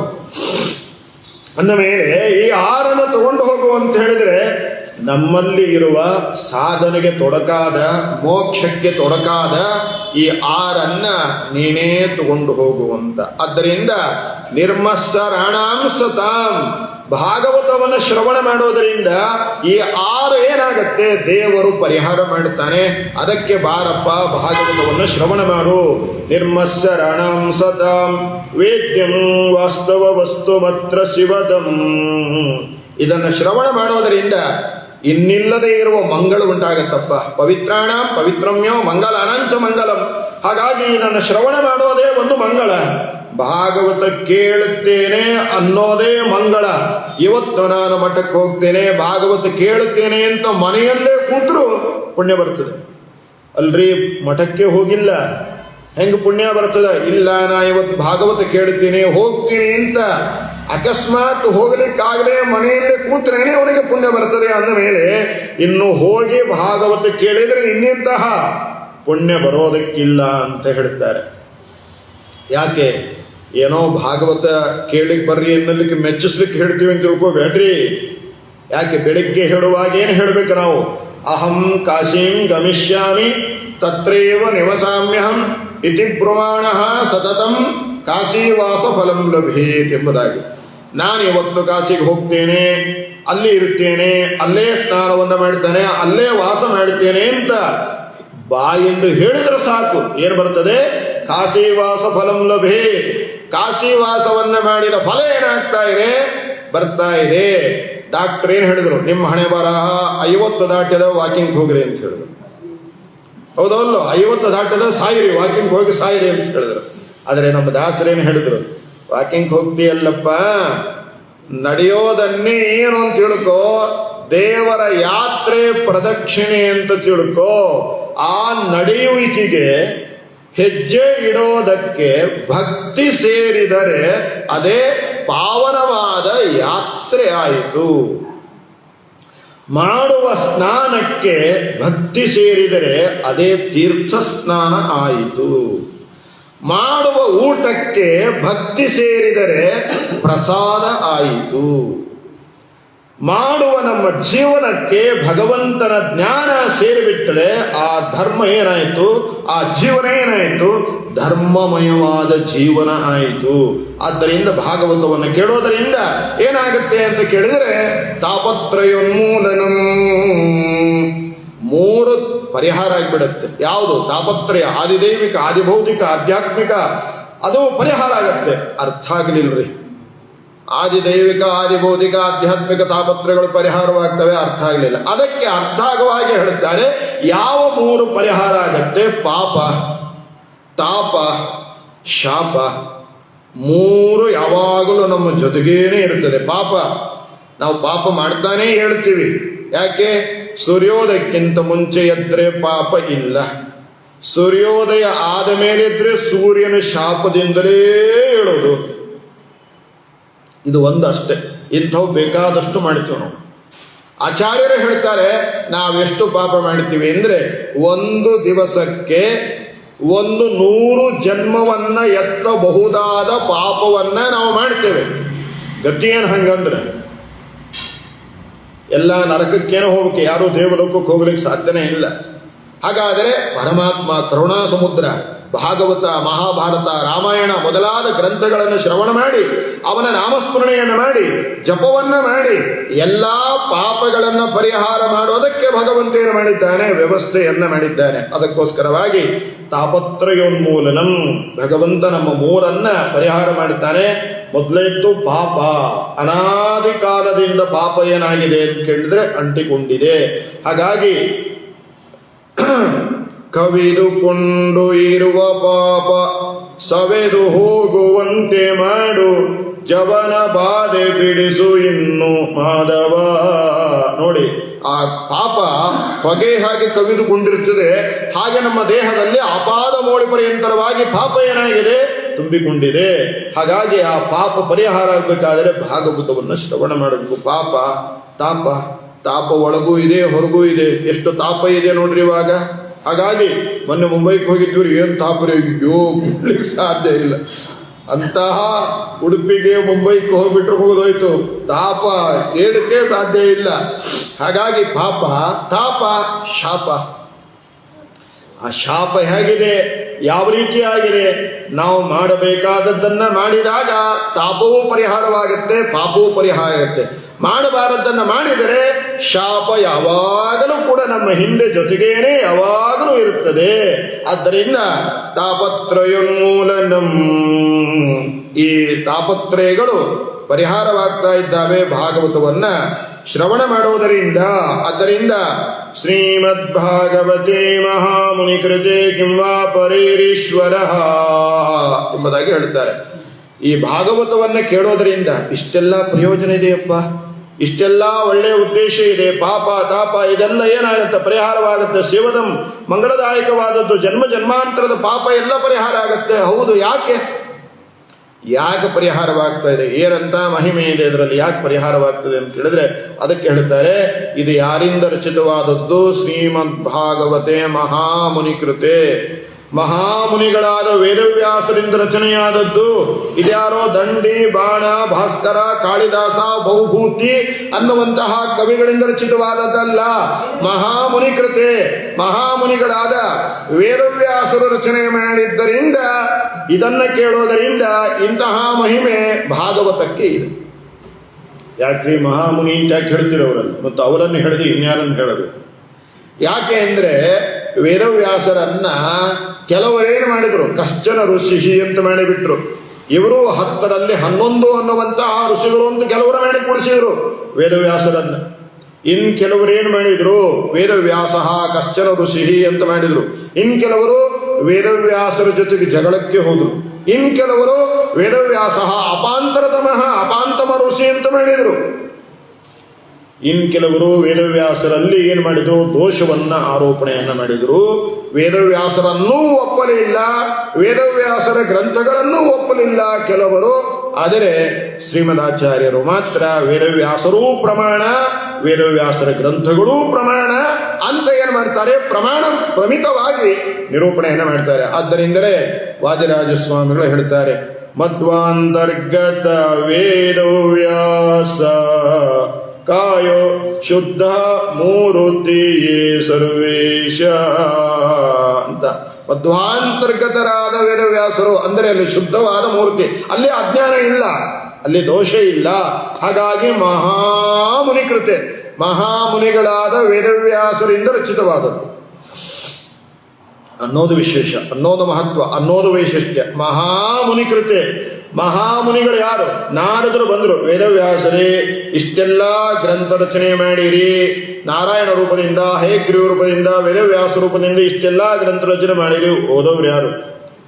ನಮ್ಮಲ್ಲೆಲ್ಲ ಹೇಳ್ತಿರ್ತಾರೆ, ಆಚಾರ್ಯ ನೀವು ಬಹಳ ವರ್ಷ ಆತಿ ಹೇಳಿಕತ್ತೀರಿ, ನಿಮ್ಮ ಹತ್ರ ಬರ್ತೀವಿ, ಅದೂ ಬರ್ತೀವಿ. ಹೆಂಗೆ ಕಂಡೀಷನ್? 20 ನಿಮಿಷದೊಳಗೆ ಪೂಜೆ ಆಗಬೇಕು, 10 ನಿಮಿಷದೊಳಗೆ ಸಂಧ್ಯಾವಂದನ ಆಗಬೇಕು, ಒಟ್ಟು ಅರ್ಧ ತಾಸೊಳಗೆ ನಾವು ದೇವರ ಕಟ್ಟೆಯಿಂದ ಕೆಳಗಿಡಬೇಕು. ಬಾರಪ್ಪ, ಅವಶ್ಯವಾಗಿ ಬಾರ. ಹಾಗೆ ನಾರದರು ಅವತ್ತೇ ಪ್ರಾರ್ಥನೆ ಮಾಡಿಬಿಟ್ರು, ಏನಂತ? ಇಷ್ಟೆಲ್ಲಾ ಗ್ರಂಥಗಳನ್ನು ರಚನೆ ಮಾಡಿರಿ, ಓದವರು ಯಾರು? ಹಾಗಾಗಿ ಈ ಎಲ್ಲಾ ಗ್ರಂಥಗಳ ಸಾರ ಬರುವ ಒಂದು ಗ್ರಂಥವನ್ನ ರಚನೆ ಮಾಡ್ರಿ ಅಂತ ಹೇಳಿದಾಗ ವೇದವ್ಯಾಸರು ಭಾಗವತವನ್ನು ರಚನೆ ಮಾಡಿದ್ರು. ಹಾಗಾಗಿ ಮಹಾಮುನಿಕೃತಿ ಅಂತ ಹೇಳಿದ್ರೆ ಮಹಾಮುನಿಗಳಾದ ವೇದವ್ಯಾಸರು ಮಹಾಮುನಿಗಳಾದ ನಾರದರ ಪ್ರಾರ್ಥನೆಯಂತೆ ಭಾಗವತವನ್ನ ರಚನೆ ಮಾಡಿದರು. ಅದಕ್ಕೋಸ್ಕರವಾಗಿ ಮಹಾಮುನಿಕೃತಿ. ಹೌದೋ ಅಲ್ಲೋ? ಮಹಾಮುನಿಗಳು ಯಾರು? ಸನಕಾದಿ ಮುನಿಗಳು, ಸನಕ ಸನಂದನ ಸನತ್ ಕುಮಾರಾದಿ ಮಹಾಮುನಿಗಳು. ಆ ಮಹಾಮುನಿಗಳು ಏನು ಮಾಡಿದರು? ಭಾಗವತ ಮುಖೋದ್ಗತ ಮಾಡಿಕೊಂಡಿದ್ದಾರೆ. 18,000 ಶ್ಲೋಕ ಅವರ ತಲೆಯಲ್ಲಿ ಸನಕಾದಿಗಳು. ಹಾಗಾಗಿ ಸನಕಾದಿಗಳು ಏನು ಮಾಡಿದರು? ನಾರದರಿಗೆ ಭಾಗವತವನ್ನು ಉಪದೇಶ ಮಾಡಿದರು. ಆದ್ದರಿಂದ ಅಂತಹ ಮಹಾಮುನಿಗಳಿಗೋಸ್ಕರವಾಗಿ ಭಾಗವತ ರಚಿತವಾಗಿದೆ. ಆದ್ದರಿಂದ ಮಹಾಮುನಿಕೃತೆ. ಆ ಮಹಾಮುನಿಗಳೇನು ಮಾಡಿದರು? ಮಹಾಮುನಿಗಳಾದ ನಾರದರಿಗೋಸ್ಕರವಾಗಿ ಉಪದೇಶ ಮಾಡಿದರು. ಆದ್ದರಿಂದ ಮಹಾಮುನಿಕೃತೆ. ಮಹಾಮುನಿಗಳಾದ ವೇದವ್ಯಾಸರು ಇನ್ನೊಬ್ಬರಿಗೆ ಉಪದೇಶ ಮಾಡಿದರು. ಯಾರಿಗೂ ಉಪದೇಶ ಮಾಡಿದರು? ಶುಕಂ ಅಧ್ಯಾಸಯಾಮಾಸ, ಶುಕಾಚಾರ್ಯರಿಗೆ ಉಪದೇಶ ಮಾಡಿದರು. ಆದ್ದರಿಂದ ಶುಕಾಚಾರ್ಯರು ಮಹಾಮುನಿಗಳು. ಹಾಗಾಗಿ ಅಂತಹ ಮಹಾಮುನಿಗಳಿಗೋಸ್ಕರವಾಗಿ ಭಾಗವತ ಏನಾಗಿದೆ? ರಚಿತವಾಗಿದೆ. ಮಹಾಮುನಿಕೃತೆ. ಶುಕಾಚಾರ್ಯಗೋಸ್ಕರವಾಗಿ ರಚಿತವಾಗಿದೆ. ಶುಕಾಚಾರ್ಯರಿಗೆ ಸ್ವತಃ ಭಗವಂತ ಉಪದೇಶವನ್ನು ಮಾಡಿದ್ದಾನೆ. ಯಾರು ಶುಕಾಚಾರ್ಯರು? ಶುಕಾಚಾರ್ಯರು ಭಾಗವತ ಹೇಳಿದ್ದಾರೆ ಅಂತ ಹೇಳ್ತೀವಿ ನಾವು. ಆದರೆ ಯಾರು ಶುಕಾಚಾರ್ಯರು ಅಂತ ಕೇಳಿದ್ರೆ, ಅಶ್ವತ್ಥಾಮಾಚಾರ್ಯರು ದುರ್ಯೋಧನ ಮನೆಯ ದುರ್ಯೋಧನ ಮನೆಯ ಸಹವಾಸದಿಂದ ದೋಷ ದೂಷಿತರಾಗಿ ಬ್ಯಾಡ ಅಂದುಕೊಂಡೇನು ಮಾಡಿದ್ದಾರೆ, ಮರುಜನ್ಮವನ್ನ ಪಡೆದಿದ್ದಾರೆ. ಸಾಕ್ಷಾತ್ ಶುಕಾಚಾರ್ಯರಾಗಿದ್ದಾರೆ. ರುದ್ರದೇವರು ಜೊತೆಗೆ ವಾಯುದೇವರು ಸೇರಿಕೊಂಡಿದ್ದಾರೆ. ಹೇಗೆ ಅವತಾರ ಆಯಿತು ಅಂದ್ರೆ, ವೇದವ್ಯಾಸರು ಸರಸ್ವತಿ ನದಿಯ ದಂಡೆ ಮೇಲೆ ಕೂತಿದ್ದಾರೆ. ಆವಾಗ ದೇವಲೋಕದಿಂದ ಒಬ್ಬ ಅಪ್ಸರೆ ಬಂದಿದ್ದಾಳೆ. ಅವಳು ಯಾರು ಅಂದ್ರೆ ಘೃತಾಚಿ ಎನ್ನುವ ಅಪ್ಸರೆ. ಆ ಘೃತಾಚಿ ಎನ್ನುವ ಅಪ್ಸರು ರೂಪದಿಂದ ಬಂದಿಲ್ಲ, ಹೆಣ್ಣು ಗಿಳಿಯ ರೂಪದಿಂದ ಬಂದಿದ್ದಾಳೆ. ಬಂದವಳೇನು ಮಾಡ್ತಾಳೆ, ವೇದವ್ಯಾಸರ ಮುಂದೆ ಬಂದು ನಿಂತಿದ್ದಾಳೆ. ವೇದವ್ಯಾಸರು ಅಸುರ ಜನರ ಮೋಹನಕ್ಕೋಸ್ಕರವಾಗಿ ಅವಳಲ್ಲಿ ಮೋಹಗೊಂಡಂತೆ ನಟನೆ ಮಾಡಿದ್ದಾರೆ. ಕೇವಲ ತಮ್ಮ ದೃಷ್ಟಿ ಮಾತ್ರದಿಂದ ಅವಳಿಗೆ ಅನುಗ್ರಹ ಮಾಡಿದ್ದಾರೆ. ಕೂಡಲೇ ತತ್ಕಾಲದಲ್ಲಿ ತಕ್ಷಣದಲ್ಲಿ ಅವಳಲ್ಲಿ ಅಂದರೆ ಶುಕಿ ರೂಪದಿಂದ ಬಂದ ಘೃತಾಚಿ ಎನ್ನುವ ಅಪ್ಸರೆಯಲ್ಲಿ ಕೂಡಲೇ ಕೇವಲ ವೇದವ್ಯಾಸರ ದೃಷ್ಟಿ ಮಾತ್ರದಿಂದ ಅವತಾರ ಮಾಡಿದ್ದಾರೆ. ಯಾರು? ಶುಕಾಚಾರ್ಯರು. ಹೀಗೆ ಶುಕಾಚಾರ್ಯರ ಅವತಾರ ಆಗಿದೆ. ಆವಾಗ ಆ ವೇದವ್ಯಾಸರು ಅವರಿಗೆ ಉಪನಯನಾದಿ ಸಂಸ್ಕಾರಗಳನ್ನು ಮಾಡ್ತಾರೆ. ಭಾಗವತವನ್ನು ಉಪದೇಶ ಮಾಡ್ತಾರೆ. ಉಪದೇಶ ಮಾಡಿದ ಕೂಡಲೇ ನಿಲ್ಲೋದೇ ಇಲ್ಲ, ಹೊರಟೇ ಬಿಟ್ರು. ಎಂಬ್ರವರಜಂತಮನುಪೇತಮಪೇತ ಕೃತ್ಯಂ ದ್ವೈಪಾಯನೋ ವಿರಹ ಕಾತರ ಆಜುಹಾವ ಪುತ್ರೇತಿ ತನ್ಮಯತಯ ತರವೋಪಿ ನೇದು ತಂ ಸರ್ವಭೂತ ಹೃದಯಂ ಮುನಿಮಾನತೋಸ್ಮಿ. ಹೊರಟೇ ಬಿಟ್ರು. ಪ್ರವರಜಂತ. ಆ ಶ್ಲೋಕಕ್ಕೆ ಇನ್ನೂ ಬಂದಿಲ್ಲ, ಬರ್ತೀವಿ ಮುಂದೆ. ಇವತ್ತು ಬರ್ತೀವೋ ನಾಳೆ ಬರ್ತೀವೋ ಗೊತ್ತಿಲ್ಲ. ಸರಿ, ಹಾಗೆ ಶುಕಾಚಾರ್ಯರ ಅವತಾರ ಆಯ್ತು. ಹಾಗಾಗಿ ಮಹಾಮುನಿ ಕೃತೆ, ಮಹಾಮುನಿಗಳಾದ ಶುಕಾಚಾರ್ಯರಿಗೋಸ್ಕರವಾಗಿ ಭಾಗವತ ಏನಾಯಿತು, ಹುಟ್ಟಿಕೊಂಡಿತು, ಅವತಾರವನ್ನ ತಳಿತು. ಮಹಾಮುನಿ ಕೃತೆ. ಭಾಗವತಕ್ಕೆ ವ್ಯಾಖ್ಯಾನ ಮಾಡಿದ ಮಹಾಮುನಿಗಳು ಯಾರು? ಮೊದಲು ಆನಂದ ತೀರ್ಥೋ ಮುನಿ, ಶ್ರೀಮದ್ ಆನಂದ ತೀರ್ಥ ಭಗವತ್ಪಾದಾಚಾರ್ಯರು ಭಾಗವತದ ಮೊದಲನೇ ಸ್ಕಂದದಿಂದ ಆರಂಭ ಮಾಡಿಕೊಂಡು 12ನೇ ಸ್ಕಂದದ ತನಕ ಅದ್ಭುತವಾದ ಭಾಗವತ ತಾತ್ಪರ್ಯ ಅನ್ನುವಂತಹ ವ್ಯಾಖ್ಯಾನವನ್ನು ಬರೆದಿದ್ದಾರೆ. ಆ ವ್ಯಾಖ್ಯಾನಕ್ಕನುಗುಣವಾಗಿ ಪೇಜಾವರ ಮಠದ ಗುರು ಪರಂಪರೆಯಲ್ಲಿ ಬಂದಿರತಕ್ಕಂತಹ ಯಾರು ಅಂದ್ರೆ ವಿಜಯಧ್ವಜ ತೀರ್ಥರು ಅನ್ನತಕ್ಕಂಥವರು ಏನ್ ಮಾಡಿದ್ದಾರೆ, ಪದರತ್ನಾವಳಿ ಅನ್ನುವ ವ್ಯಾಖ್ಯಾನವನ್ನು ರಚನೆ ಮಾಡಿದ್ದಾರೆ. ಅದು ಕೂಡ ಸಂಪೂರ್ಣವಾಗಿ ಇದೆ. ಮೊದಲನೇ ಸ್ಕಂದದಿಂದ 12 ಸ್ಕಂದದ ತನಕ ವಿಜಯಧ್ವಜ ತೀರ್ಥರು ವ್ಯಾಖ್ಯಾನವನ್ನು ಮಾಡಿದ್ದಾರೆ. ಆದ್ದರಿಂದ ಮಹಾಮುನಿ ಕೃತೆ, ಮಹಾಮುನಿಗಳಾದ ವಿಜಯಧ್ವಜ ತೀರ್ಥರು ವ್ಯಾಖ್ಯಾನ ಮಾಡ್ತಾರೆ ಅನ್ನೋದಕ್ಕೋಸ್ಕರವಾಗಿ ಭಾಗವತ ಏನಾಗಿದೆ, ರಚಿತವಾಗಿದೆ. ಇದು ಮಹಾಮುನಿ ಕೃತೆ. ಮಹಾಮುನಿಗಳು ಯಾರು? ವಿಜಯಧ್ವಜ ತೀರ್ಥರ ನಂತರ ಮಹಾಮುನಿಗಳಾಗಿರತಕ್ಕಂಥವರು ಭಾಗವತಕ್ಕೆ ವ್ಯಾಖ್ಯಾನವನ್ನ ಮಾಡಿದ ಮಹಾನುಭಾವರು ಯಾರು ಅಂತ ಕೇಳಿದ್ರೆ ವಾದಿರಾಜಸ್ವಾಮಿಗಳು. ವಾದಿರಾಜಸ್ವಾಮಿಗಳು ರುಕ್ಮಿಣೀಶ ವಿಜಯ ಅನ್ನುವ ಗ್ರಂಥವನ್ನ ರಚನೆ ಮಾಡಿದ್ದಾರೆ. ಮಾತ್ರವಲ್ಲ, ಎಲ್ಲರಿಗೂ ಇನ್ನೊಂದು ಗೊತ್ತಿಲ್ಲ. ಯಾವ ರೀತಿ ವಿಷ್ಣು ತೀರ್ಥರು ಭಾಗವತ ಸಾರೋದ್ಧಾರ ಅಂತ ಬರೆದಿದ್ದಾರೆ, ಹಾಗೆ ವಾದಿರಾಜ ಸ್ವಾಮಿಗಳವರು ಕೂಡ ಭಾಗವತ ಸಾರ ಅನ್ನುವ ಗ್ರಂಥವನ್ನು ರಚನೆ ಮಾಡಿದ್ದಾರೆ. ಹಾಗಾಗಿ ಶ್ರೀಮದ್ ಭಾಗವತೆ ಮಹಾಮುನಿ ಕೃತೆ ಅಂತ ಹೇಳಿದ್ರೆ ಮಹಾಮುನಿಗಳಾದ ವಾದಿರಾಜ ಸ್ವಾಮಿಗಳಿಗೋಸ್ಕರವಾಗಿ ಏನಾಗಿದೆ, ರಚಿತವಾಗಿದೆ ಅಂತ ಅರ್ಥ. ಹೌದಲ್ಲೋ? ಮಹಾಮುನಿ ಕೃತೆ. ಇನ್ನು ಮಹಾಮುನಿಗಳು ಯಾರು? ಮಹಾಮುನಿ ಕೃತೆ. ಮಹಾಮುನಿಗಳು ಅಂದ್ರೆ ರಾಯರಿಗಿಂತ ಮುಂಚೆ ಒಬ್ಬ ಸ್ವಾಮಿಗಳಾಗಿ ಹೋದ್ರು. ಅವರು ಯಾರು ಅಂತ ಕೇಳಿದ್ರೆ ಯಾದವೇಂದ್ರ ತೀರ್ಥರು. ಆ ಯಾದವೇಂದ್ರ ತೀರ್ಥರು ಭಾಗವತದ ದ್ವಿತೀಯ ಸ್ಕಂದ ಹಾಗೂ ಏಕಾದಶ ಸ್ಕಂದಕ್ಕೆ ವ್ಯಾಖ್ಯಾನವನ್ನು ಮಾಡಿದ್ದಾರೆ. ಹಾಗಾಗಿ ಮಹಾಮುನಿ ಕೃತೆ, ಮಹಾಮುನಿಗಳಾದ ಅವರಿಗೋಸ್ಕರವಾಗಿ ವ್ಯಾಖ್ಯಾನವಾಗಿದೆ. ಮಹಾಮುನಿ ಕೃತೆ. ಮಹಾಮುನಿಗಳು ಯಾರು? ರಾಯರು ಗುರುಗಳು ಸುಧೀಂದ್ರ ತೀರ್ಥರು. ಅವರು ಕೂಡ ದ್ವಿತೀಯ ಸ್ಕಂದ ಏಕಾದಶ ಸ್ಕಂದಗಳಿಗೆ ವ್ಯಾಖ್ಯಾನವನ್ನು ಮಾಡಿದ್ದಾರೆ. ಆದ್ದರಿಂದ ಮಹಾಮುನಿ ಕೃತೆ. ಮಹಾಮುನಿಗಳು ಯಾರು? ರಾಘವೇಂದ್ರ ತೀರ್ಥರು. ಯಾಕೆಂದ್ರೆ ಭಾಗವತದ ದಶಮ ಸ್ಕಂದಕ್ಕೆ ರಾಯರು ಏನ್ ಮಾಡಿದ್ದಾರೆ, ಕೃಷ್ಣ ಚಾರಿತ್ರ ಮಂಜರಿ ಎನ್ನುವಂತಹ ವ್ಯಾಖ್ಯಾನವನ್ನ ರಚನೆ ಮಾಡಿದ್ದಾರೆ. ಆದ್ದರಿಂದ ಮಹಾಮುನಿ ಕೃತೆ. ಅಂತಹ ರಾಯರಿಗೋಸ್ಕರವಾಗಿ ರಾಯರ ನಂತರ ಯಾರು? ಮಾದನೂರಿನ ವಿಷ್ಣು ತೀರ್ಥರು ಭಾಗವತ ಸಾರೋದ್ಧಾರ ಅಂತ ಅಂತ ಹೇಳಿ 32 ಪ್ರಕರಣಗಳನ್ನು ಮಾಡಿದ್ದಾರೆ. ಹಾಗಾಗಿ ಮಹಾಮುನಿಕೃತಿ ಅಂದರೆ ವಿಷ್ಣು ತೀರ್ಥರು. ಅವರಿಗಿಂತ ಮುಂಚೆ ಯಾರು, ರಾಯರಿಗಿಂತ ಮುಂಚೆ ಯಾರು ಅಂತ ಕೇಳಿದ್ರೆ ಮಹಾಮುನಿಗಳು. ಮಹಾಮುನಿಕೃತಿ ಭಾಗವತದ 7ನೇ ಸ್ಕಂದದಿಂದ ಆರಂಭ ಮಾಡಿಕೊಂಡು 10ನೇ ಸ್ಕಂದದ ತನಕ ವಿಶಿಷ್ಟವಾದ ವ್ಯಾಖ್ಯಾನವನ್ನು ಬರೆದ ಮಹಾನುಭಾವರು ಸತ್ಯಧರ್ಮ ತೀರ್ಥ ಶ್ರೀಪಾದಂಗಳವರು. ಅವರು ಮಹಾಮುನಿಕೃತೆ. ಸತ್ಯಾಭಿನವ ತೀರ್ಥರು ಮೊದಲಾದ ಅನೇಕ ಜ್ಞಾನಿವರೇಣ್ಯರು ಭಾಗವತಕ್ಕೆ ವ್ಯಾಖ್ಯಾನವನ್ನು ಬರೆದಿದ್ದಾರೆ. ಆಮೇಲೆ ಮಹಾಮುನಿಗಳು ಯಾರು ಅಂತ ಕೇಳಿದ್ರೆ ಭಾಗವತಕ್ಕೆ ವ್ಯಾಖ್ಯಾನವನ್ನು ಬರೆದ ಯಾವ ಯಾದವಾರ್ಯರ ಅಸ್ಥಿಗಳನ್ನ ಗಂಗೆಯಲ್ಲಿ ಕೃಷ್ಣಾ ನದಿಯಲ್ಲಿ ಹಾಕಿದರೆ ಅಸ್ಥಿಗಳಿಂದಲೂ ಕೂಡ ಜನ್ಮಾದ್ಯಶೇತ ಅನ್ನುವಂತಹ ಶ್ಲೋಕ ಬಂತು. ಅಂತಹ ಮಹಾಮುನಿಗಳು ಯಾರು? ಯಾದವಾರ್ಯರು. ಆ ಯಾದವಾರ್ಯರಿಗೋಸ್ಕರವಾಗಿ ಭಾಗವತ ಹೊರಟಿದೆ. ಆ ಮಹಾಮುನಿಗಳ ಶಿಷ್ಯರು ಇನ್ನೊಬ್ಬರಿದ್ದಾರೆ. ಯಾರು? ಬಿದರಳ್ಳಿ ಶ್ರೀನಿವಾಸ ತೀರ್ಥರು.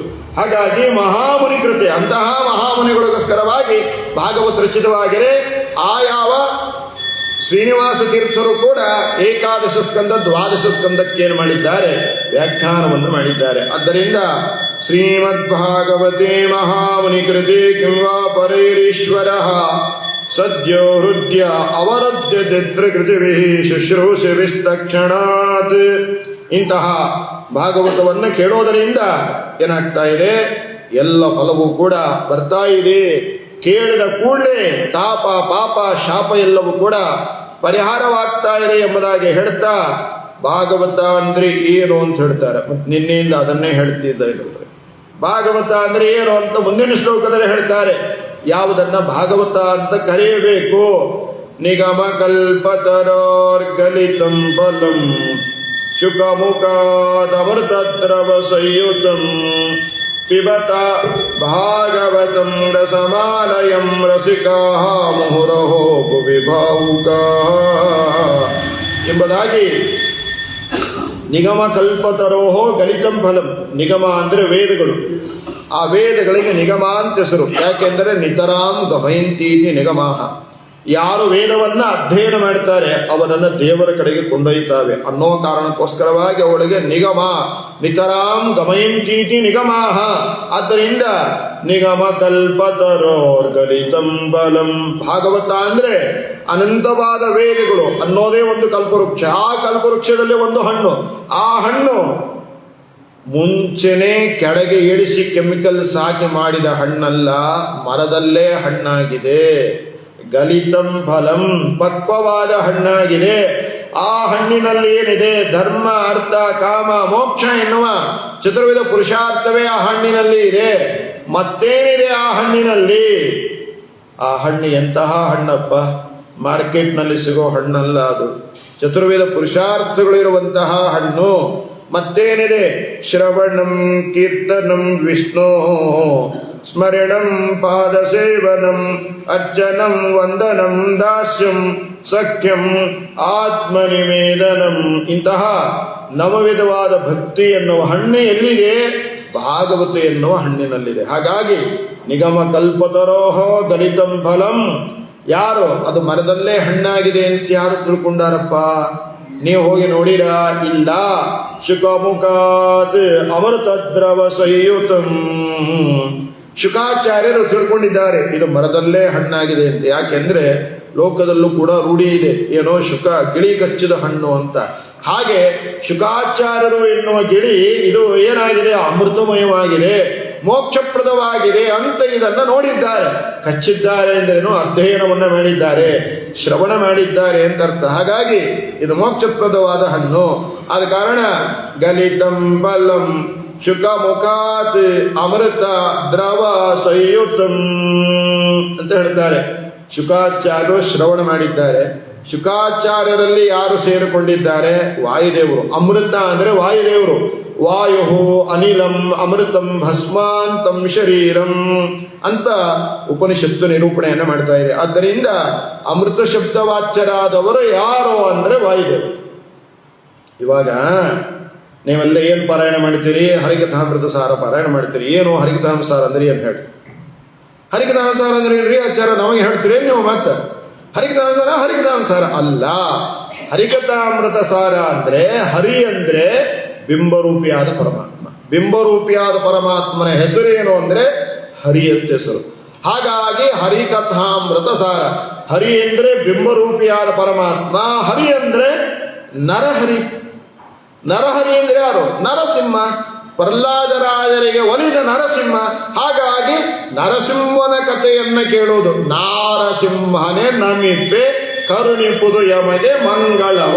ಆದ್ದರಿಂದ ನರಸಿಂಹನ ಕಥೆಯನ್ನು ಹೇಳೋರು ಯಾವುದು ಅಂದ್ರೆ ಹರಿಕಥಾಮೃತ ಸಾರ. ಹರಿ ಅಂದ್ರೆ ನರಹರಿ, ನರಹರಿ ಅಂದ್ರೆ ನರಸಿಂಹ, ಹರಿ ಅಂದ್ರೆ ನರಹರಿ. ನರಹರಿ ಅಂದ್ರೆ ಯಾರು? ಗೋಪಿಕೃಷ್ಣ. ಗೋಪಿಕೃಷ್ಣ ಅಂದ್ರೆ ವ್ಯಾಸರಾಜರಾದಾಗ ಉಪಾಸನೆ ಮಾಡಿದ, ಪೂಜೆ ಮಾಡಿದ ಗೋಪಿಕೃಷ್ಣ. ಆದ್ದರಿಂದ ಹರಿಕಥಾಮೃತ ಸಾರ ಅಂದ್ರೆ ಕೃಷ್ಣ ಕಥಾಮೃತ ಸಾರ. ಹರಿಕಥಾಮೃತ ಸಾರ ಅಂದ್ರೆ ನರಸಿಂಹ ಕಥಾಮೃತ ಸಾರ. ಹರಿಕಥಾಮೃತ ಸಾರ ಅಂದ್ರೆ ಹರಿ ಅನ್ನೋ ಶಬ್ದಕ್ಕೆ ಏನರ್ಥ? ವಾಯು ಅಂತ ಅರ್ಥ. ಹಾಗಾಗಿ ಹರಿ ಅನ್ನೋ ಶಬ್ದಕ್ಕೆ ವಾಯು. ವಾಯುದೇವರ ಅಮೃತ ಅಂದ್ರೆ ಹನುಮ ಭೀಮ ಮಧ್ವರ ಕಥೆ. ಹಾಗಾಗಿ ಹರಿಕಥಾಮೃತ ಸಾರ. ಹರಿ ಅನ್ನೋ ಶಬ್ದಕ್ಕೆ ವಾಯು ಅಂತಿರೋ ಹಾಗೆ ಹರಿ ಅನ್ನೋ ಶಬ್ದಕ್ಕೆ ಇಂದ್ರ ಅಂತ ಅರ್ಥ ಇದೆ. ಇಲ್ಯಾಕೆ ಇಂದ್ರನ್ ತಂದು ಕೂಡಿಸ್ತೀವಿ? ನಮಗೆ ಇಂದ್ರ ಬೇಡ, ಇಂದ್ರಾವತಾರಿಗಳು ಬೇಕು. ಇಂದ್ರಾವತಾರಿಗಳು ಯಾರು? ಟೀಕಾಕೃತ್ಪಾದರು. ಹಾಗಾಗಿ ಹರಿ ಅಂದ್ರೆ ಟೀಕಾಕೃತ್ಪಾದರು. ಟೀಕಾಕೃತ್ಪಾದರು ನಿರೂಪಣೆ ಮಾಡಿದ ಎಲ್ಲಾ ವಿಷಯಗಳು ಕೂಡ ಎಲ್ಲಿದ್ದಾವೆ? ಹರಿಕಥಾಮೃತ ಸಾರದಲ್ಲಿ ಇದ್ದಾವೆ. ಹಾಗಾಗಿ ಹರಿ ಅಂದ್ರೆ ಇಂದ್ರ. ಇಂದ್ರಾವತಾರಿಗಳಾದ ಟೀಕಾಕೃತ್ಪಾದರು ಭಗವಂತನ ಗುಣಪೂರ್ಣತ್ವವನ್ನೇ ಹೇಳಿದ್ದಾರೆ. ಅದರ ಸಾರ ಯಾವುದು? ಹರಿಕಥಾಮೃತ ಸಾರ. ಹರಿ ಅಂದ್ರೆ ಭಗವಂತ ಆಯಿತು, ಹರಿ ಅಂದ್ರೆ ವಾಯುದೇವರು ಅಂತಾಯಿತು, ಹರಿ ಅಂದ್ರೆ ಟೀಕಾರಾಯರು ಅಂತಾಯಿತು, ಹರಿ ಅಂದ್ರೆ ಇದಾಯಿತು. ಅಮೃತ ಅಂದ್ರೆ ಹಾಗಾದ್ರೆ ಏನಾಯ್ತು? ಹರಿ ಅಂದ್ರೆ ಬಿಂಬರೂಪಿಯಾದ ಪರಮಾತ್ಮ. ಅಮೃತ ಅಂದ್ರೆ ಹರಿ, ಅಲ್ಲೇನಾಯ್ತು? ಹರಿ ಅಂದ್ರೆ ಬಿಂಬರೂಪಿಯಾದ ಪರಮಾತ್ಮ. ಕಥಾ ಅಂದ್ರೆ ಸ್ಟೋರಿ ಅಲ್ಲ. ಕಥಾ ಅನ್ನೋ ಶಬ್ದಕ್ಕೆ ಅರ್ಥ ಏನು? ಕಥಾ ಅಂದ್ರೆ ವೇದಗಳು ಅಂತ ಅರ್ಥ. ವೇದಗಳಿಗೆ ಅಭಿಮಾನಿ ಯಾರು? ಮಹಾಲಕ್ಷ್ಮೀ ದೇವಿ ಅಂತಾಯ್ತು. ಹಾಗಾಗಿ ಹರಿ ಅಂದ್ರೆ ಭಗವಂತ, ಕಥಾ ಅಂದ್ರೆ ಮಹಾಲಕ್ಷ್ಮೀ ದೇವಿ, ಅಮೃತ ಅಂದ್ರೆ ವಾಯುದೇವರು. ಇವರು ಪರಶುಕ್ಲತ್ರಯರು. ಇವರು ನಮ್ಮಲ್ಲಿ ಏನು ಮಾಡ್ತಾರೆ ಅಂತ ತಿಳಿಯೋದೆ ಹರಿಕಥಾಮೃತ ಸಾರ. ಹಾಗಾಗಿ ಇಲ್ಲೂ ಕೂಡ ಏನು ಹೇಳ್ತಾ ಇದ್ದಾರೆ ಅಂತ ಕೇಳಿದ್ರೆ, ನಿಗಮ ಕಲ್ಪತರೋರ್ ಗಲಿತಂ ಬಲಂ ಶುಕ ಮುಖಾತ ಅಮೃತ ದ್ರವ ಸಂಯುತಂ. ಅಮೃತ ಅಂತ ಅನ್ನೋ ಶಬ್ದಕ್ಕೆ ಏನರ್ಥ? ವಾಯು ಅನಿಲಂ ಅಮೃತಂ ಭಸ್ಮಾಂತಂ ಶರೀರಂ ಅಂತ ಹೇಳಿದ್ರೆ ಅಮೃತ ಶಬ್ದವಾಚ್ಯರಾದವರು ವಾಯುರು. ಯಾಕೆಂದ್ರೆ ವಾಯುದೇವರಿಗೆ ಯಾವ ರೀತಿಯಾದ ದೋಷ ಅನ್ನೋದಿಲ್ಲ. ಹಾಗಾಗಿ ಹೇಳ್ತಾ ಇದ್ದಾರೆ, ಇಂತಹ ಭಾಗವತವನ್ನ ವಾಯುದೇವರು ನೋಡಿದ, ರುಚಿ ನೋಡಿದ ಭಾಗವತವನ್ನ ಪಿಬತ ಭಾಗವತಂ ರಸಮಾಲಯಂ ರಸಿಕಾಹ ಮುಹುರುಹೋ ಭುವಿ ಭಾವುಕಾಹ. ಇಂತಹ ವಾಯುದೇವರು ಸ್ಪರ್ಶ ಮಾಡಿದ, ರುಚಿ ನೋಡಿದ ಜಗತ್ತಿಗೆ ಅದನ್ನೇ ಸರ್ವ ಮೂಲಕವಾಗಿ ಸಾರಿದ. ರುಚಿ ನೋಡಿದರು, ರುಚಿ ನೋಡಿ ಏನು ಮಾಡಿದ್ರು? ಅದನ್ನು ತಾವೊಬ್ಬರೇ ರುಚಿ ನೋಡಲಿಲ್ಲ. ಏನು ಮಾಡಿದ್ರು? ತಾವು ಭಾಗವತ ರುಚಿ ನೋಡಿದ್ದನ್ನ ವಾಯುದೇವರು ಏನು ಮಾಡಿದ್ರು ಅಂತ ಕೇಳಿದ್ರೆ ಸರ್ವಮೂಲ ಗ್ರಂಥಗಳ ಮೂಲಕವಾಗಿ ಆ ಅಮೃತವನ್ನ ಎಲ್ಲರಿಗೂ ಏನು ಮಾಡಿದ್ರು? ಹಂಚಿದರು. ಹಾಗಾಗಿ ಇಂತಹ ಭಾಗವತವನ್ನ ಏನ್ ಮಾಡ್ರಿ? ಪಿಬತ ಭಾಗವತ ಎನ್ನುವ ರಸವನ್ನ ಪಾನ ಮಾಡ್ರಿ. ಅಲ್ಲ, ಇರೋದೇ ಒಂದು ಹಣ್ಣು, ಆ ಹಣ್ಣನ್ನು ಹೇಗೆ ಪಾನ ಮಾಡ್ಬೇಕ್ರಿ? ಅದು ನಮ್ಮ ಬಾಗಲಕೋಟೆ ಬ್ರಾಹ್ಮಣರಿಗೆ 10 ಜನ ಒಬ್ಬರಿಗೆ ಸಾಕಾಗುದಿಲ್ಲ. ಒಬ್ಬರಿಗೇನೆ 10 ಜನ ಬೇಕ್ರಿ ಸೀಸನ್ ಒಳಗ. ಅಂತಹದ್ದು ಒಂದೇ ಹಣ್ಣದ ಆ ಒಂದು ಹಣ್ಣಿನ ರಸ ಅದು ಹೆಂಗೆ ಮುಗಿದು ಹೋಗುತ್ತೆ ಅಂದ್ರೆ ಅದಕ್ಕೆ ಹೇಳ್ತಾರೆ, ರಸ ಅಂದ್ರೆ ಜ್ಯೂಸ್ ಅಲ್ಲಪ್ಪ, ರಸ ಅಂದ್ರೆ ರಸನ ಅಲ್ಲ, ರಸ ಅಂದ್ರೆ ಲಿಕ್ವಿಡ್ ಅಲ್ಲ, ರಸೋವೈ ಸಹ. ರಸ ಅಂದ್ರೆ ಪರಮಾತ್ಮನ ನಾಮ ಮಹಿಮೆ. ಅದು ಎಂದ್ರಾದ್ರೂ ಮುಗಿಯತ್ತಾ? ಮುಗಿಯೋದಿಲ್ಲ. ಅದು ಎಂದೂ ಕೂಡ ಮುಗಿಯದೇ ಇರುವ ಅನಂತವಾದ ಮಹಿಮೆ. ಹಾಗಾಗಿ ಅಂತಹ ಭಾಗವತ ಎನ್ನುವ ರಸವನ್ನ ಪಾನ ಮಾಡ್ರಿ. ಯಾವಾಗಪ್ಪ? ಏನ್ ಅಡ್ಡಿ ಇಲ್ಲ, ಏನ್ ತೊಂದರೆ ಇಲ್ಲ. ಪ್ರತಿ ವರ್ಷ ಮಠದಲ್ಲಿ ಭಾಗವತ ನಡೀತದೆ. ಹಾಗಾಗಿ ವರ್ಷಕ್ಕೊಮ್ಮೆ ಕೇಳಿದ್ರೆ ಸಾಕೇನು? ವರ್ಷಕ್ಕೊಮ್ಮೆ ಭಾಗವತವನ್ನ ಶ್ರವಣ ಮಾಡಿದ್ರೆ ಸಾಕೇನೋ ಅಂತ ವಿಚಾರ ಮಾಡಿದ್ರೆ ಕೆಲವರಿಗೆಲ್ಲ ಇರ್ತದೆ. ವರ್ಷಕ್ಕೊಮ್ಮೆ ದೇವರು ತೋರಿಸುವುದು ಅಂತ ಇರ್ತದೆ. ಅದು ವರ್ಷಕ್ಕೊಮ್ಮೆ ಧೂಳು ಜಾಡಿಸುವುದು. ಆ ಆಚಾರದ್ದು ಪ್ರಾರಬ್ಧ, ದೇವ್ರದ್ದು ಪ್ರಾರಬ್ಧ. ಮತ್ತೊಮ್ಮೆ ಧೂಳು ಜಾಡಿಸೋಂಗಿಲ್ಲೇ ಇಲ್ಲದನ್ನ, ವರ್ಷಕ್ಕೊಮ್ಮೆ ಧೂಳು ಜಾಡಿಸೋದು. ಹಂಗಲ್ಲ, ದೇವರನ್ನ ಬಹಳ ದಿವಸ ಇಡಬಾರ್ದು, ತಿಂಗಳಿಗೊಮ್ಮೆ ಆದ್ರೂ ಕೂಡ ಉದ್ಧಾರ ಆಗಬೇಕದು, ಸರಿನಾ? ಆಗಿರುವಾಗ ಆ ದೇವರನ್ನ, ಭಾಗವತವನ್ನ ಯಾವಾಗ ಅಂತ ಕೇಳಿದ್ರೆ ಹೇಳ್ತಾ ಇದ್ದಾರೆ, ಮೂರಹೋ ರಸಿಕಾಹ ಭುವಿ ಭಾವುಕಾಹ. ಭೂಮಿಯಲ್ಲಿರತಕ್ಕಂತಹ ಯಾವ ಸಜ್ಜನರೇ ಭಾಗವತವನ್ನ ಶ್ರವಣ ಮಾಡ್ರಿ. ಹೇಗೆ ಅದನ್ನ ಪಾನ ಮಾಡ್ರಿ ಅಂತ ಕೇಳಿದ್ರೆ ಆಲಯಂ ಅಂತ ಹೇಳ್ತಾರೆ. ಓಹೋ, ಮಠದಲ್ಲಿ ಭಾಗವತ ನಡೀತದೆ, ಆ ಮಠಕ್ಕೆ ಹೋಗ್ತೀರಿ, ಮಠದಲ್ಲಿ ಭಾಗವತ ಕೇಳ್ತೀರಿ, ವಾಪಸ್ಸು ಆಲಯ ನಿಮ್ಮ ಮನೆಗೆ ಬರ್ತೀರಿ. ಬರೋ ತನಕ ಏನ್ ಮಾಡಬೇಕು? ಓಹೋ, ಇವತ್ತೇನು ಹೇಳಿದ್ರು ಆಚಾರು, ಬರೋಬ್ಬರಿ ಹೇಳಿದ್ರು, ತಪ್ಪು ಹೇಳಿದ್ರು ಅಂತ ಹೇಳಿ ಮನೆಗೆ ಹೋಗೋ ತನಕ ವಿಚಾರ ಮಾಡ್ಕೊತ ಹೋಗ್ಬೇಕು. ಆಲಯ ಸರಿನಾ? ಈ ಆಲಯ ಈ ಮನೆ ತನಕ ಅಲ್ಲ, ಲಯ, ಆಲಯ, ಆ ಸಮಂತಾತ್ ಲಯ.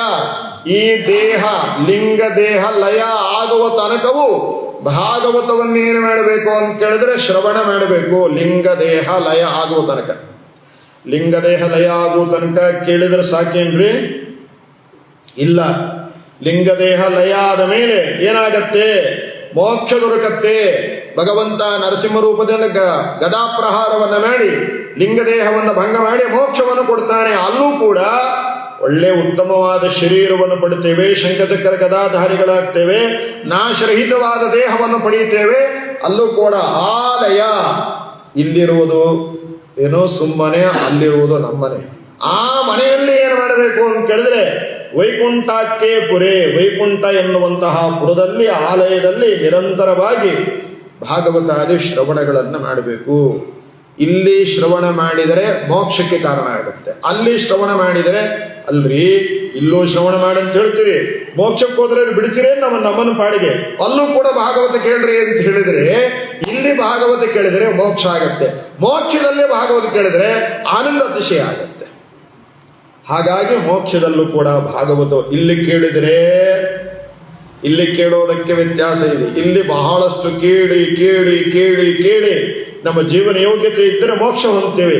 ಇಲ್ಲಿ ಕೇಳುವಾಗ ಏನಾಗತ್ತೆ? 2 ತಾಸಿನಕ್ಕಿಂತ ಹೆಚ್ಚಾದರೆ ಬೇಸರ ಆಗತ್ತೆ, ಸಾಕು ಅನಿಸುತ್ತೆ. ಮೋಕ್ಷದಲ್ಲಿ ಭಾಗವತವನ್ನ 24 ತಾಸು ಕೇಳಿದರೆ 1 ನಿಮಿಷ ಕೇಳಿದಂತೆ ಆಗತ್ತೆ. ಇದು ಇಂದು ಅಲ್ಲೂ ಭಾಗವತ ಕೇಳೋದಕ್ಕೇನು ಅಂದ್ರೆ ವ್ಯತ್ಯಾಸ. ಆದ್ದರಿಂದ ಇಂತಹ ಭಾಗವತವನ್ನ ಯಾವಾಗಲೂ ಕೂಡ ಶ್ರವಣ ಮಾಡಬೇಕು ಎಂಬುದಾಗಿ ಹೇಳ್ತಾ ಇದ್ದಾರೆ. ಪಿಬತ ಭಾಗವತಂ ರಸಮಾಲಯಂ ರಸಿಕಾಃ ಮುಹುರಹೋ ಭುವಿ ಭಾವುಕಾಃ ನೈಮಿಷೇ ನಿಮಿಷ ಕ್ಷೇತ್ರೇ ಋಷಯ ಶೌನಕಾದಯಃ ಸತ್ರಂ ಸ್ವರ್ಗಾಯ ಲೋಕಾಯ ಸಹಸ್ರ ಸಮಮಾಸತ ಎಂಬುದಾಗಿ ನೈಮಿಷ ಎನ್ನುವಂತಹ ಅರಣ್ಯದಲ್ಲಿ, ಯಾವುದು ನಮಿಷಾರಣ್ಯ? ನಿಮಿಷ ಅಂದ್ರೆ ದೇವತೆಗಳು, ಓ ನಿಮಿಷ ಅಂದ್ರೆ ಮನುಷ್ಯರು, ಕಣ್ಣುರೆಪ್ಪೆಯನ್ನು ಮುಚ್ಚುವ ಮನುಷ್ಯರು ನಿಮಿಷರು. ಓ ನಿಮಿಷರು ಅಂದ್ರೆ ಕಣ್ಣುರೆಪ್ಪೆಯನ್ನ ಬಡೆಯದೇ ಇರುವ ಅನಿಮಿಷರು, ದೇವತೆಗಳು ವಾಸ ಮಾಡಿಕೊಂಡಿರುವ ಜಾಗ ಯಾವುದು? ನೈಮಿಷಾರಣ್ಯ ಅಂತರ್ಥ. ನಿಮಿಷೋ ನೈಮಿಷಃ, ಯಾರು? ಭಗವಂತನೇ ನಿಮಿಷ. ನಿಮಿಷತಿ ನಿಮೀನತಿ ಸರ್ವಂ ಜಗತ ಅನೇನೇತಿ ನಿಮಿಷಃ. ಇಡೀ ಜಗತ್ತು ಕಣ್ಣು ಮುಚ್ಚುವಂತೆ ಮಾಡುವ ಪರಮಾತ್ಮನೇ ನಿಮಿಷ ಶಬ್ದ ವಾಚ್ಯ. ಅಂತಹ ಭಗವಂತ ಇರುವ ಜಾಗ ಯಾವುದು ಅಂತ ಕೇಳಿದ್ರೆ ನೈಮಿಷಾರಣ್ಯ.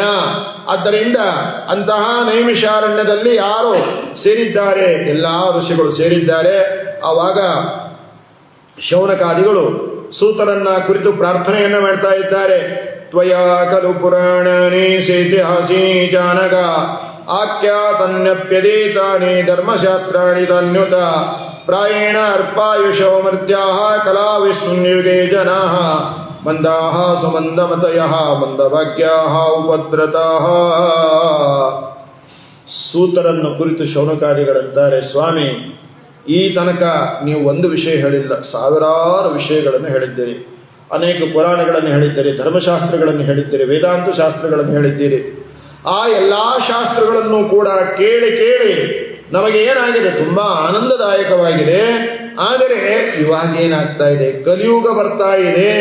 ಮಂದಾಹ ಸುಮಂದಮತಯ, ಏನು ಅಂತ ಗೊತ್ತಿಲ್ಲ. ನಿನ್ನೆ ಹೇಳಿದ್ದು ಇವತ್ತು ನೆನಪಿರುವುದಿಲ್ಲ, ಇವತ್ತು ಹೇಳಿದ್ದ ನಾನೇ ನೆನಪಿರುವುದಿಲ್ಲ. ಆದ್ದರಿಂದ ಅತಃ ಸಾದೋತ್ರ ಯಸ್ಸಾರಂ ಸಮುದ್ರಿತ್ಯ ಮನೀಷಯ ದೋಹಿ ಭದ್ರಾಯ ಭೂತಾನಾಂ ಏನ ಆತ್ಮ ಆಶು ಪ್ರಸೀದತಿ. ಆದ್ದರಿಂದ ಯಾವುದನ್ನು ಶ್ರವಣ ಮಾಡೋದರಿಂದ ಪರಮಾತ್ಮ ಪ್ರೀತನಾಗ್ತಾ ಇದ್ದಾನೆ ಅದನ್ನ ನಮಗೆ ಹೇಳ್ರಿ. ದೇವಕ್ಯ ವಸುದೇವಸ್ಯ ಜಾತೋ ಯಸ್ಯ ಚಿಕಿತ್ಸೆಯ, ದೇವಕಿ ಹಾಗೂ ವಸುದೇವರಲ್ಲಿ ಭಗವಂತ ಅವತಾರ ಮಾಡಿದ್ದಾನೆ ಅಂತ ಕೇಳಿದ್ದೇವೆ. ಅವತಾರವನ್ನು ಮಾಡಿ ಏನು ಮಾಡಿದ, ಯಾಕಾಗಿ ಅವತಾರ ಮಾಡಿದ, ಅವರ ಅವತಾರದ ಉದ್ದೇಶ ಏನು ಅದನ್ನ ನಮಗೆ ಹೇಳಬೇಕು. ಯಾಕೆಂದ್ರೆ ವಯಂ ತ್ವನಾವಿತೃಪ್ಯಾಮ ಉತ್ತಮ ಶ್ಲೋಕ ವಿಕ್ರಮೈ ಯಶೃಣ್ವತಾಮ್ರಸಜ್ಞಾನಾಂ ಸ್ವಾದು ಸ್ವಾದು ಪದೇ ಪದೇ ಅಂತ ಹೇಳ್ತಾರೆ. ಯಾವ ಈ ಪರಮಾತ್ಮನ ಮಹಿಮೆಯನ್ನ ಕೇಳ್ತಾ ಕೇಳ್ತಾ ನಮಗೇನಾಗಿಲ್ಲ, ಶ್ರಮ ಅಂತಾಗಿಲ್ಲ, ಸಾಕು ಅಂತ ಅನ್ಸಿಲ್ಲ. ಸ್ವಾದು ಸ್ವಾದು ಪದೇ ಪದೇ, ಹೆಜ್ಜೆ ಹೆಜ್ಜೆಗೇನಾಗಿದೆ, ಆನಂದಮಯವಾಗಿದೆ ಆ ಪರಮಾತ್ಮನ ಮಹಿಮೆ. ಶ್ರವಣ ಮನಕಾನಂದವೀವುದು, ಭವಜನಿತ ದುಃಖಗಳ ಕಳೆಯುವುದು, ವಿವಿಧ ಭೋಗಗಳ ಇಹ ಪರಂಗಳಲಿತ್ತು ಸಲಹುವುದು, ಭುವನ ಪಾವನ ವಿನಿಪಲಕುಮೀಧವನ ಮಂಗಳ ಕಥೆಯ ಪರಮೋತ್ಸವದಿ ಕಿವಿಗುಟ್ಟಾಲಿಪುದು ಕಿವಿಗುಟ್ಟಾಲಿಪುದು ಭೂಸುರರು ದಿನ ದಿನದಿ, ಭೂಸುರರು ದಿನ ದಿನದಿ. ಆದ್ದರಿಂದ ಶ್ರವಣ ಮನಕಾನಂದವಿದು, ಮನಸ್ಸಿಗೆ ಆನಂದ ಆಯಿತು ಅಂದ್ರೆ ಇಡೀ ದೇಹ ಪಾವನವಾಗ್ತಾ ಇದೆ. ಅದಕ್ಕೋಸ್ಕರವಾಗಿ ಸ್ವಾದು ಸ್ವಾದು ಪದೇ ಪದೇ. ನೀವು ಹೇಳ್ತಾ ಇರತಕ್ಕಂತಹ ಭಾಗವತ ನಮಗೇನಾಗಿದೆ, ಹೆಜ್ಜೆ ಹೆಜ್ಜೆಗೆ ಆನಂದದಾಯಕವಾಗಿದೆಯಪ್ಪ. ಹೇಳಿದರೆ ಸಾಕು ಅನ್ಸಲ್ಲ, ಬೇಕು ಅಂತ ಅನಿಸ್ತಾ ಇದೆ. ಯಾಕೆ ಅಂದ್ರೆ ಹೇಳೋರು ಯಾರು? ಶುಕಾಚಾರ್ಯರು. ಶುಕಾಚಾರ್ಯರು ಹೇಳೋದರಿಂದ ಯಾರಿಗಾದರೂ ಸಾಕು ಅಂತ ಅನಿಸುತ್ತೇನ್ರಿ? ಯಾಕೆ? ಸಾಕ್ಷಾತ್ ವೈರಾಗ್ಯದ ಮೂರ್ತಿ ಪರಮಾತ್ಮನನ್ನು ಹೊಂದೋದಕ್ಕೆ ಮುಖ್ಯವಾದ ಅಧಿಕಾರಿಗಳು. ಯಾಕೆ? ಮನೋನಿಯಾಮಕರು. ಮನೋನಿಯಾಮಕರು ಇಲ್ಲ ಅಂತಾದರೆ ಮನಸ್ಸಿನ ಮೂಲಕವಾಗಿ ಸಾಧನೆಯನ್ನ ಮಾಡೋದಕ್ಕೆ ಸಾಧ್ಯವಿಲ್ಲ. ಆದ್ದರಿಂದ ಈ ರೀತಿಯಾಗಿ ಭಾಗವತವನ್ನು ಹೇಳಬೇಕು ಅಂತ ಸಾವಿರಾರು ಜನ ಋಷಿಗಳು, ಶೌನಕಾದಿಗಳು ಸೂತರನ್ನ ಕುರಿತು ಏನು ಮಾಡಿದ್ದಾರೆ ಅಂತ ಕೇಳಿದ್ರೆ ಪ್ರಾರ್ಥನೆಯನ್ನ ಮಾಡಿದ್ದಾರೆ. ಪ್ರಾರ್ಥನೆಯನ್ನ ಮಾಡಿದಾಗ ಇತಿ ಸಂಭ್ರಷ್ಟ ಸಂಭ್ರಷ್ಟ ವಿಪ್ರಾಣಾಂ ರೋಮಹರ್ಷಿಣಿ ಪ್ರವಿಚಿಂತ್ಯ ವಚಸ್ತೇಷಾಂ ಪ್ರವಕ್ತೋಪಚಕ್ರಮೇ. ಹೀಗೆ ಆ ಶಿಷ್ಯರೆಲ್ಲ ಪ್ರಾರ್ಥನೆಯನ್ನ ಮಾಡಿದಾಗ ಗುರುಗಳಾದ ಸೂತರು ಆಯಿತು ಅಂತ ಹೇಳಿ ದೇವರನ್ನು ಸ್ಮರಣೆ ಮಾಡ್ತಾ ಇದ್ದಾರೆ. ಭಾಗವತ ಹೇಳಬೇಕಾದರೆ ದೇವರನ್ನ ಸ್ಮರಣೆ ಮಾಡಿ ಏನು ಮಾಡ್ತಾ ಇದ್ದಾರೆ? ನನಗೆ ಭಾಗವತ ಗೊತ್ತಿದೆ, ನಾನು ಹೇಳ್ತೇನೆ ಅಂತ ಹೇಳುವುದಿಲ್ಲ. ಏನು ಮಾಡ್ತಾರೆ? ತನಗ್ಯಾರು ಭಾಗವ ಉಪದೇಶ ಮಾಡಿದರು? ಸೂತರಂತಾರೆ, ನನಗೆ ಭಾಗವತ ಉಪದೇಶ ಮಾಡಿದವರು ಯಾರಪ್ಪ? ಅವರನ್ನ ಕೇಳಿ ಹೇಳ್ತೀನಿ. ನೋಡ್ರಿ, ಇವತ್ತಿಗೂ ಕೂಡ ದ್ವೈತಿಗಳಾಗಲಿ ಅದ್ವೈತಿಗಳಾಗಲಿ ವಿಶಿಷ್ಟಾದ್ವೈತಿಗಳಾಗಲಿ ಏನು ಮಾಡ್ತಾರೆ?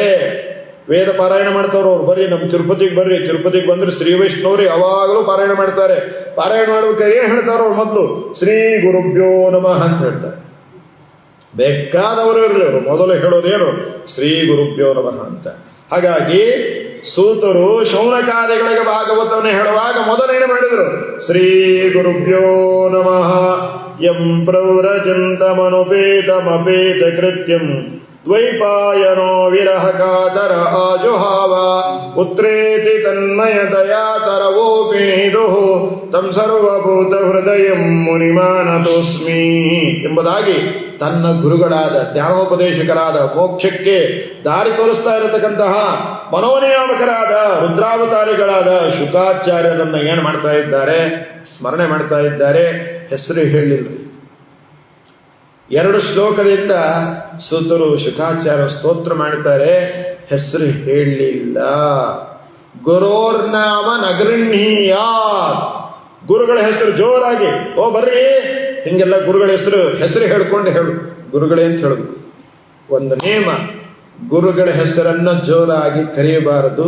ಹೆಂಡತಿ ಗಂಡನನ್ನು ಹೆಸರು ಹೇಳಿ ಕರಿಬಾರದು. ಇದೆಲ್ಲ ಬೇರೆ ಬೇರೆ ಆಗಿದೆ, ಉಲ್ಟಾ ಪಲ್ಟಾ ಆಗಿದೆ. ಹಾಗಲ್ಲ. ಪತಿಯಲ್ಲಿ ಪತ್ಯಂತರ್ಗತನಾದ ಪರಮಾತ್ಮ ಇರ್ತಾನೆ, ಗೌರವ ಅದು. ಆದ್ದರಿಂದ ಗೌರವಪೂರ್ವಕವಾಗಿ ಬಹುವಚನದಿಂದ ಪತಿಯನ್ನು ಕರಿಬೇಕೇ ವಿನಃ ಏಕವಚನದಿಂದ ಏ ಬಾರೋ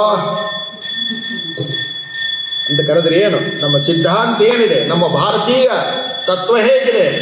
ನೀವು ದೇವರನ್ನ ದೇವಸ್ಥಾನದಲ್ಲಿ ಕಾಣಬೇಡಿ, ದೇವರನ್ನ ಎಲ್ಲಿ ಕಾಣಿ?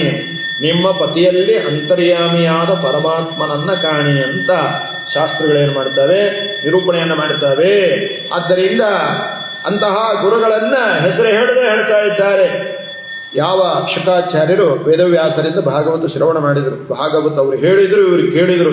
ಎಷ್ಟೊತ್ತು ಹೇಳಿದ್ರು, ಎಷ್ಟು ದಿವಸ ಹೇಳಿದ್ರು ಗೊತ್ತೇ ಇಲ್ಲ. ಸರಿನಾ? ಅವ್ರು ಹೇಳಿದ್ರು ಪಾಪ, ಇವರು ಕೇಳಿದ್ರು, ಮುಗೀತು. ಮುಗಿದ ಮೇಲೆ ಅವ್ರ ಮಂತ್ರಾಕ್ಷಿತಿಗೋಸ್ಕರ ಕಾಯಿದ್ರೋ ಇಲ್ಲೋ ಗೊತ್ತಿಲ್ಲ, ಹೊರಟೇ ಬಿಟ್ರು. ಅಷ್ಟು ವೈರಾಗ್ಯ ಯಾರಿಗೆ? ಶುಕಾಚಾರ್ಯರಿಗೆ. ಹೊರಟಾಗ ವೇದವ್ಯಾಸ ದೇವರು ಪರಮಾತ್ಮ ಬ್ರಹ್ಮದೇವರನ್ನರೇ ಮಗ ಅಂತ ಕರೆದಾನೋ ಇಲ್ಲೋ, ಈ ಶುಕಾಚಾರ್ಯರನ್ನ ತನ್ಮಯತೆಯಿಂದ ಏನ್ ಮಾಡಿದ್ರು? ಪುತ್ರ ಅಂತ ಕರೆದು ಬಿಟ್ರು. ಪುತ್ರೇತಿ ತನ್ಮಯತೆಯ ತರವೋಪಿನೇದು. ಪುತ್ರ ಅಂತ ಕರೆದಾಗ ಮನೋನಿಯಾಮಕರಾದ ರುದ್ರಾವತಾರಿಗಳು, ರುದ್ರದೇವರು ಏನ್ ಮಾಡಿದ್ರು? ಎಲ್ಲಾ ಗಿಡ ಮರಗಳಿಂದ ನಾನಿದ್ದೇನೆ ಅಂತ ಏನು ಮಾಡ್ತಾರೆ? ಉತ್ತರವನ್ನು ಕೊಡ್ತಾರೆ. ಅಲ್ಲ, ವೇದವ್ಯಾಸರಿಗೆ ಏನು ಕಾತರ್ತೀರಿ? ಲಕ್ಷ್ಮೀದೇವಿ ಮೇಲೇನೆ ಕಾತರತೆ ಇಲ್ಲ ಅವರಿಗೆ. ಅಂದ ಮೇಲೆ ಈ ಶುಕಾಚಾರ್ಯನ ಮೇಲೆ ಕಾತರತೆಯನ್ನು ತೋರಿಸಿದ್ರಲ್ಲ. ಯಾಕೆ ತೋರಿಸಿದ್ರು ಅಂತ ಕೇಳಿದ್ರೆ, ಒಂದು ಜ್ಞಾನ ಮೂರ್ತಿಗಳು, ಭಕ್ತಿ ಮೂರ್ತಿಗಳು, ವೈರಾಗ್ಯ ಮೂರ್ತಿಗಳು. ಅವರ ಮೂರು ಕಣ್ಣು ಅಂದರೆ ಭಕ್ತಿ ಜ್ಞಾನ ವೈರಾಗ್ಯದ ಪ್ರತೀಕ ರುದ್ರದೇವರ ಮೂರು ಕಣ್ಣು ಅನ್ನೋದಕ್ಕೋಸ್ಕರವಾಗಿ ಅವರ ಮೇಲೆ ಪ್ರೀತಿ. ತಂದೆ ತಾಯಿಗಳಿಗೆ ದಡ್ಡ ಮಗನ ಮೇಲೆ ಪ್ರೀತಿ ಇರೋದಕ್ಕಿಂತ ಹೆಚ್ಚು ಒಳ್ಳೆ ವಿಚಾರವಂತನಾದ ಬುದ್ಧಿವಂತನಾದ ಮಗನ ಮೇಲೆ ಪ್ರೀತಿ ಇರ್ತದೆ. ಹಾಗೆ ಭಗವಂತನಿಗೆ ವೇದವ್ಯಾಸ ದೇವರಿಗೆ ಯಾರ ಮೇಲೆ ಪ್ರೀತಿ? ಭಕ್ತಿ ಜ್ಞಾನ ವೈರಾಗ್ಯಗಳ ಪ್ರತೀಕವಾದ ರುದ್ರದೇವರ ಮೇಲೆ ಬಹಳ ಪ್ರೀತಿ. ಅದನ್ನ ತೋರಿಸೋದಕ್ಕೋಸ್ಕರವಾಗಿ ಪುತ್ರ ಅಂತ ಕರೆದ್ರು. ಇದು ಒಂದು ಕಾರಣ. ಇನ್ನೊಂದು ಕಾರಣ, ಪುತ್ರ ಅಂದ್ರೆ ಮಗ ಅಲ್ಲ. ಅಚ್ಚರ, ನೀವೇನು ಹೇಳ್ತೀರಿ ಸರಿಯಾಗಿ ಹೇಳಿ. ಪುತ್ರ ಅಂದ್ರೆ ಮಗ ಅಲ್ಲ, ನಮ್ಗೆ ಇನ್ನೇನು? ಪುತ್ರ ಅಂದ್ರೆ ಮಗ ಅಲ್ಲ, ಪುತ್ರ ಅಂದ್ರೆ ಸನ್, SUN ಸನ್ ಅಲ್ಲ. ಹಾಗಾದ್ರೆ ಪುತ್ರ ಅಂದ್ರೆ ಏನು? ಶಾಸ್ತ್ರ ಹೇಳ್ತಾ ಇದೆ, ಉನ್ನಾಮ ನರಕಾತ್ರಾಯತೆ ಇತಿ ಪುತ್ರ. ಉನ್ನಾಮ ಅನ್ನುವ ನರಕದಿಂದ ಯಾರೋ ನಮ್ಮನ್ನ ಪಾರು ಮಾಡ್ತಾರೋ ಅವನೇ ಪುತ್ರ. ಹಾಗಾದ್ರೆ ನರಕದಿಂದ ಪಾರು ಮಾಡೋ ಪುತ್ರ. ಆದ್ರಿಂದ ಏನಾಯ್ತು? ಭಾಗವತವನ್ನ ಹೇಳಿ ಕೇಳಿ ಶುಕಾಚಾರ್ಯರೇನು ಮಾಡಿದ್ರು? ನಮ್ಮನ್ನ ಉನ್ನಾಮ ಅನ್ನುವ ನರಕದಿಂದ ಪಾರು ಮಾಡ್ತಾರೆ ಯಾರು ಭಾಗವತವನ್ನು ಶ್ರವಣ ಮಾಡ್ತಾರೆ ಅನ್ನೋದಕ್ಕೋಸ್ಕರವಾಗಿ ಶುಕಾಚಾರ್ಯರೇ ಪುತ್ರ ಶಬ್ದ ವಾಚ್ಯರು. ಭಾಗವತವನ್ನು ಹೇಳಿ ಪಾಪವನ್ನು ಪರಿಹಾರ ಮಾಡಿಸ್ತಾರೆ.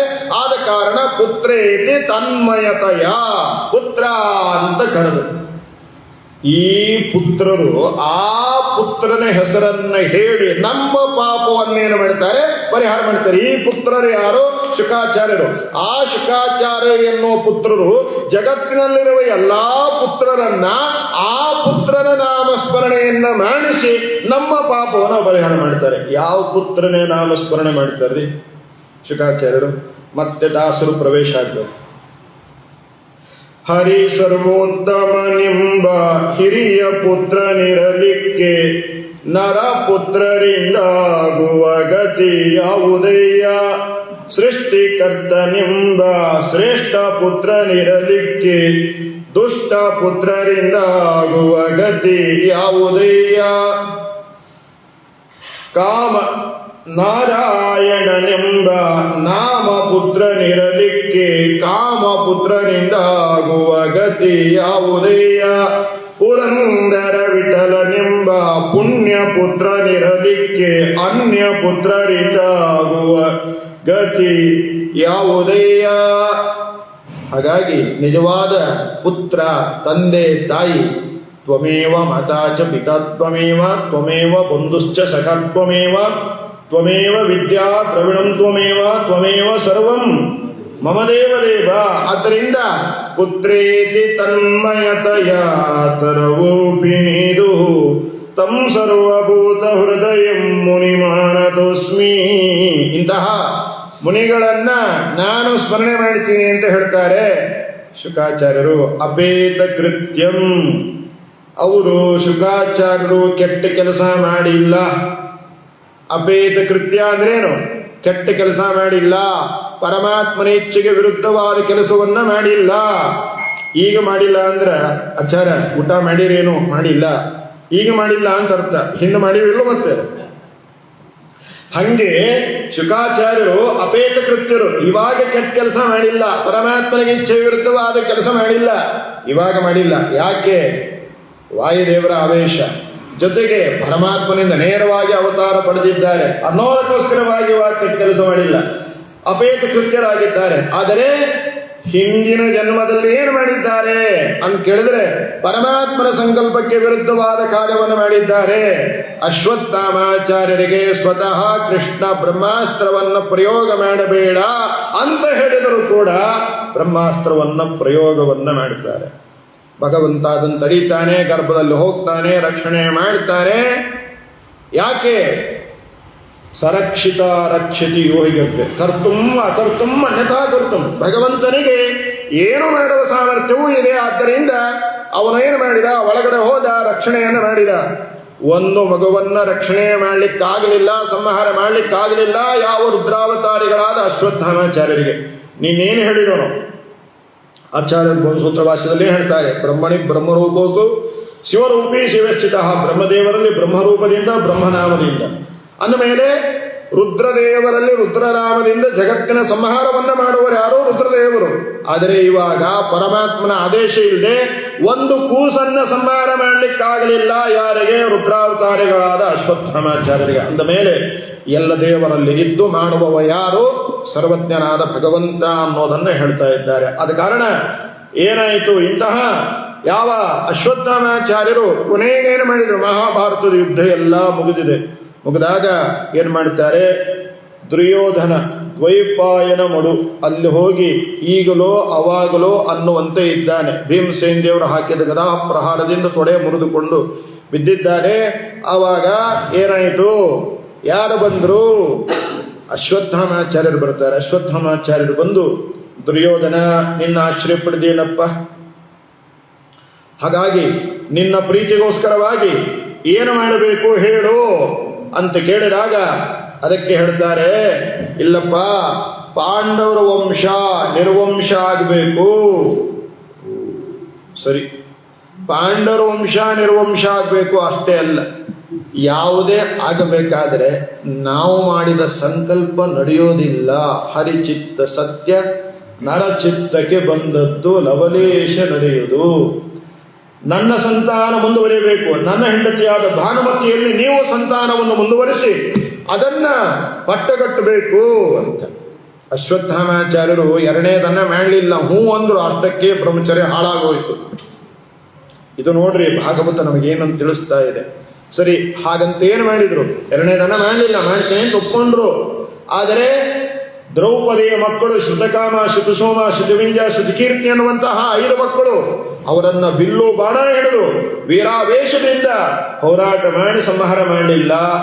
ಮಲಗಿದ ದ್ರೌಪದಿಯ 5 ಮಕ್ಕಳನ್ನ ಏನ್ ಮಾಡ್ತಾರೆ? ರಾತ್ರೋರಾತ್ರಿ ಅವರ ಕತ್ತನ್ನ ಕತ್ತರಿಸುವ ಹತ್ಯಾಕಾಂಡವನ್ನ ಮಾಡ್ತಾರೆ. ಇದೇ ಏನು ಅಂದ್ರೆ ಅವರು ಮಾಡಿದ ಕೃತ್ಯ. ಆದರೆ ಇವಾಗ ಶುಕಾಚಾರ್ಯರಾದಾಗ ಅಪೇತ ಕೃತ್ಯರಾಗಿಲ್ಲ. ಆವಾಗ ಆದರೂ ಯಾಕಾದರೂ ತಾಮಸಾನಾಂಚ ಸಂಗೇನ ತಾಮಸ ಅನ್ನ ಪ್ರಭಾವೇನ ತಮೋ ಬುದ್ಧಿ ಪ್ರಜಾಯತೆ. ತಾಮಸರ ಸಹವಾಸ, ತಾಮಸನ ಮನೆಯ ಅನ್ನ ಅವರ ಆಶ್ರಯ. ದುರ್ಯೋಧನನ ಆಶ್ರಯ ಯಾರು? ದುರ್ಯೋಧನ ಬರೀ ರಾಜ ಅಲ್ಲ, ಆಸ್ನಾವಧಿ ರಾಜ ಅಲ್ಲ. ಯಾರು ದುರ್ಯೋಧನ? ಸಾಕ್ಷಾತ್ ಕಲಿಯೇ ದುರ್ಯೋಧನನಾಗಿದ್ದಾನೆ. ಹಾಗಾದರೆ ದುರ್ಯೋಧನಗಿದು ಅಂಟಿತು. ಯಾರಿಗೆ ಅಂಟಿತು? ದುರ್ಯೋಧನನ ಆಶ್ರಯದಿಂದ ಅಶ್ವತ್ಥಾಮಾಚಾರ್ಯರಿಗೆ ಅಂಟಿತು. ಯಾರಿಗೆ ಅಂಟಿಲ್ಲ? ಶುಕಾಚಾರ್ಯರಿಗೆ ಅಂಟಿಲ್ಲ. ಯಾಕೆ ಅಂಟಿಲ್ಲ? ವಾಯುದೇವರು ಇರೋದರಿಂದ. ಆದ್ದರಿಂದ ಮಾತರ್ಮೇ ಮಾತರಿಶ್ವಂ ಪಿತರು ತುಲಕರೋ ಭ್ರಾತರಿಷ್ಟಾಪ್ತ ಬಂಧೋ ಸ್ವಾಮಿಂ ಸರ್ವಾಂತರಾತ್ಮನ್ ಅಜರಜರೀತ ಜನ್ಮಮೃತ್ಯಾಮಯಾನಾಂ ಗೋವಿಂದೇ ದೇವಕ್ತಿಂ ಭೌತಿಷ ಭಗವನ್ ಊರ್ಜಿತಾ ನಿರ್ನಿಮಿತ್ತಾಂ ಎಂಬುದಾಗಿ ವಾಯುದೇವರನ್ನ ಪ್ರಾರ್ಥನೆ ಮಾಡಿದಾಗ ನಾವು ಭಾಗವತ ಕೇಳಿದ್ದಕ್ಕೆ ಸಾರ್ಥಕವಾಗ್ತದೆ ಎಂಬುದಾಗಿ ಹೇಳುತ್ತಾ ಮುಂದಿನ ಚಿಂತನೆಯನ್ನ ಮತ್ತೆ ನಾಳೆ ದಿವಸ ನೋಡೋಣ. ಶ್ರೀ ಹರೇ ನಮಃ. ಶ್ರೀ ಕೃಷ್ಣಾಯ ನಮಃ.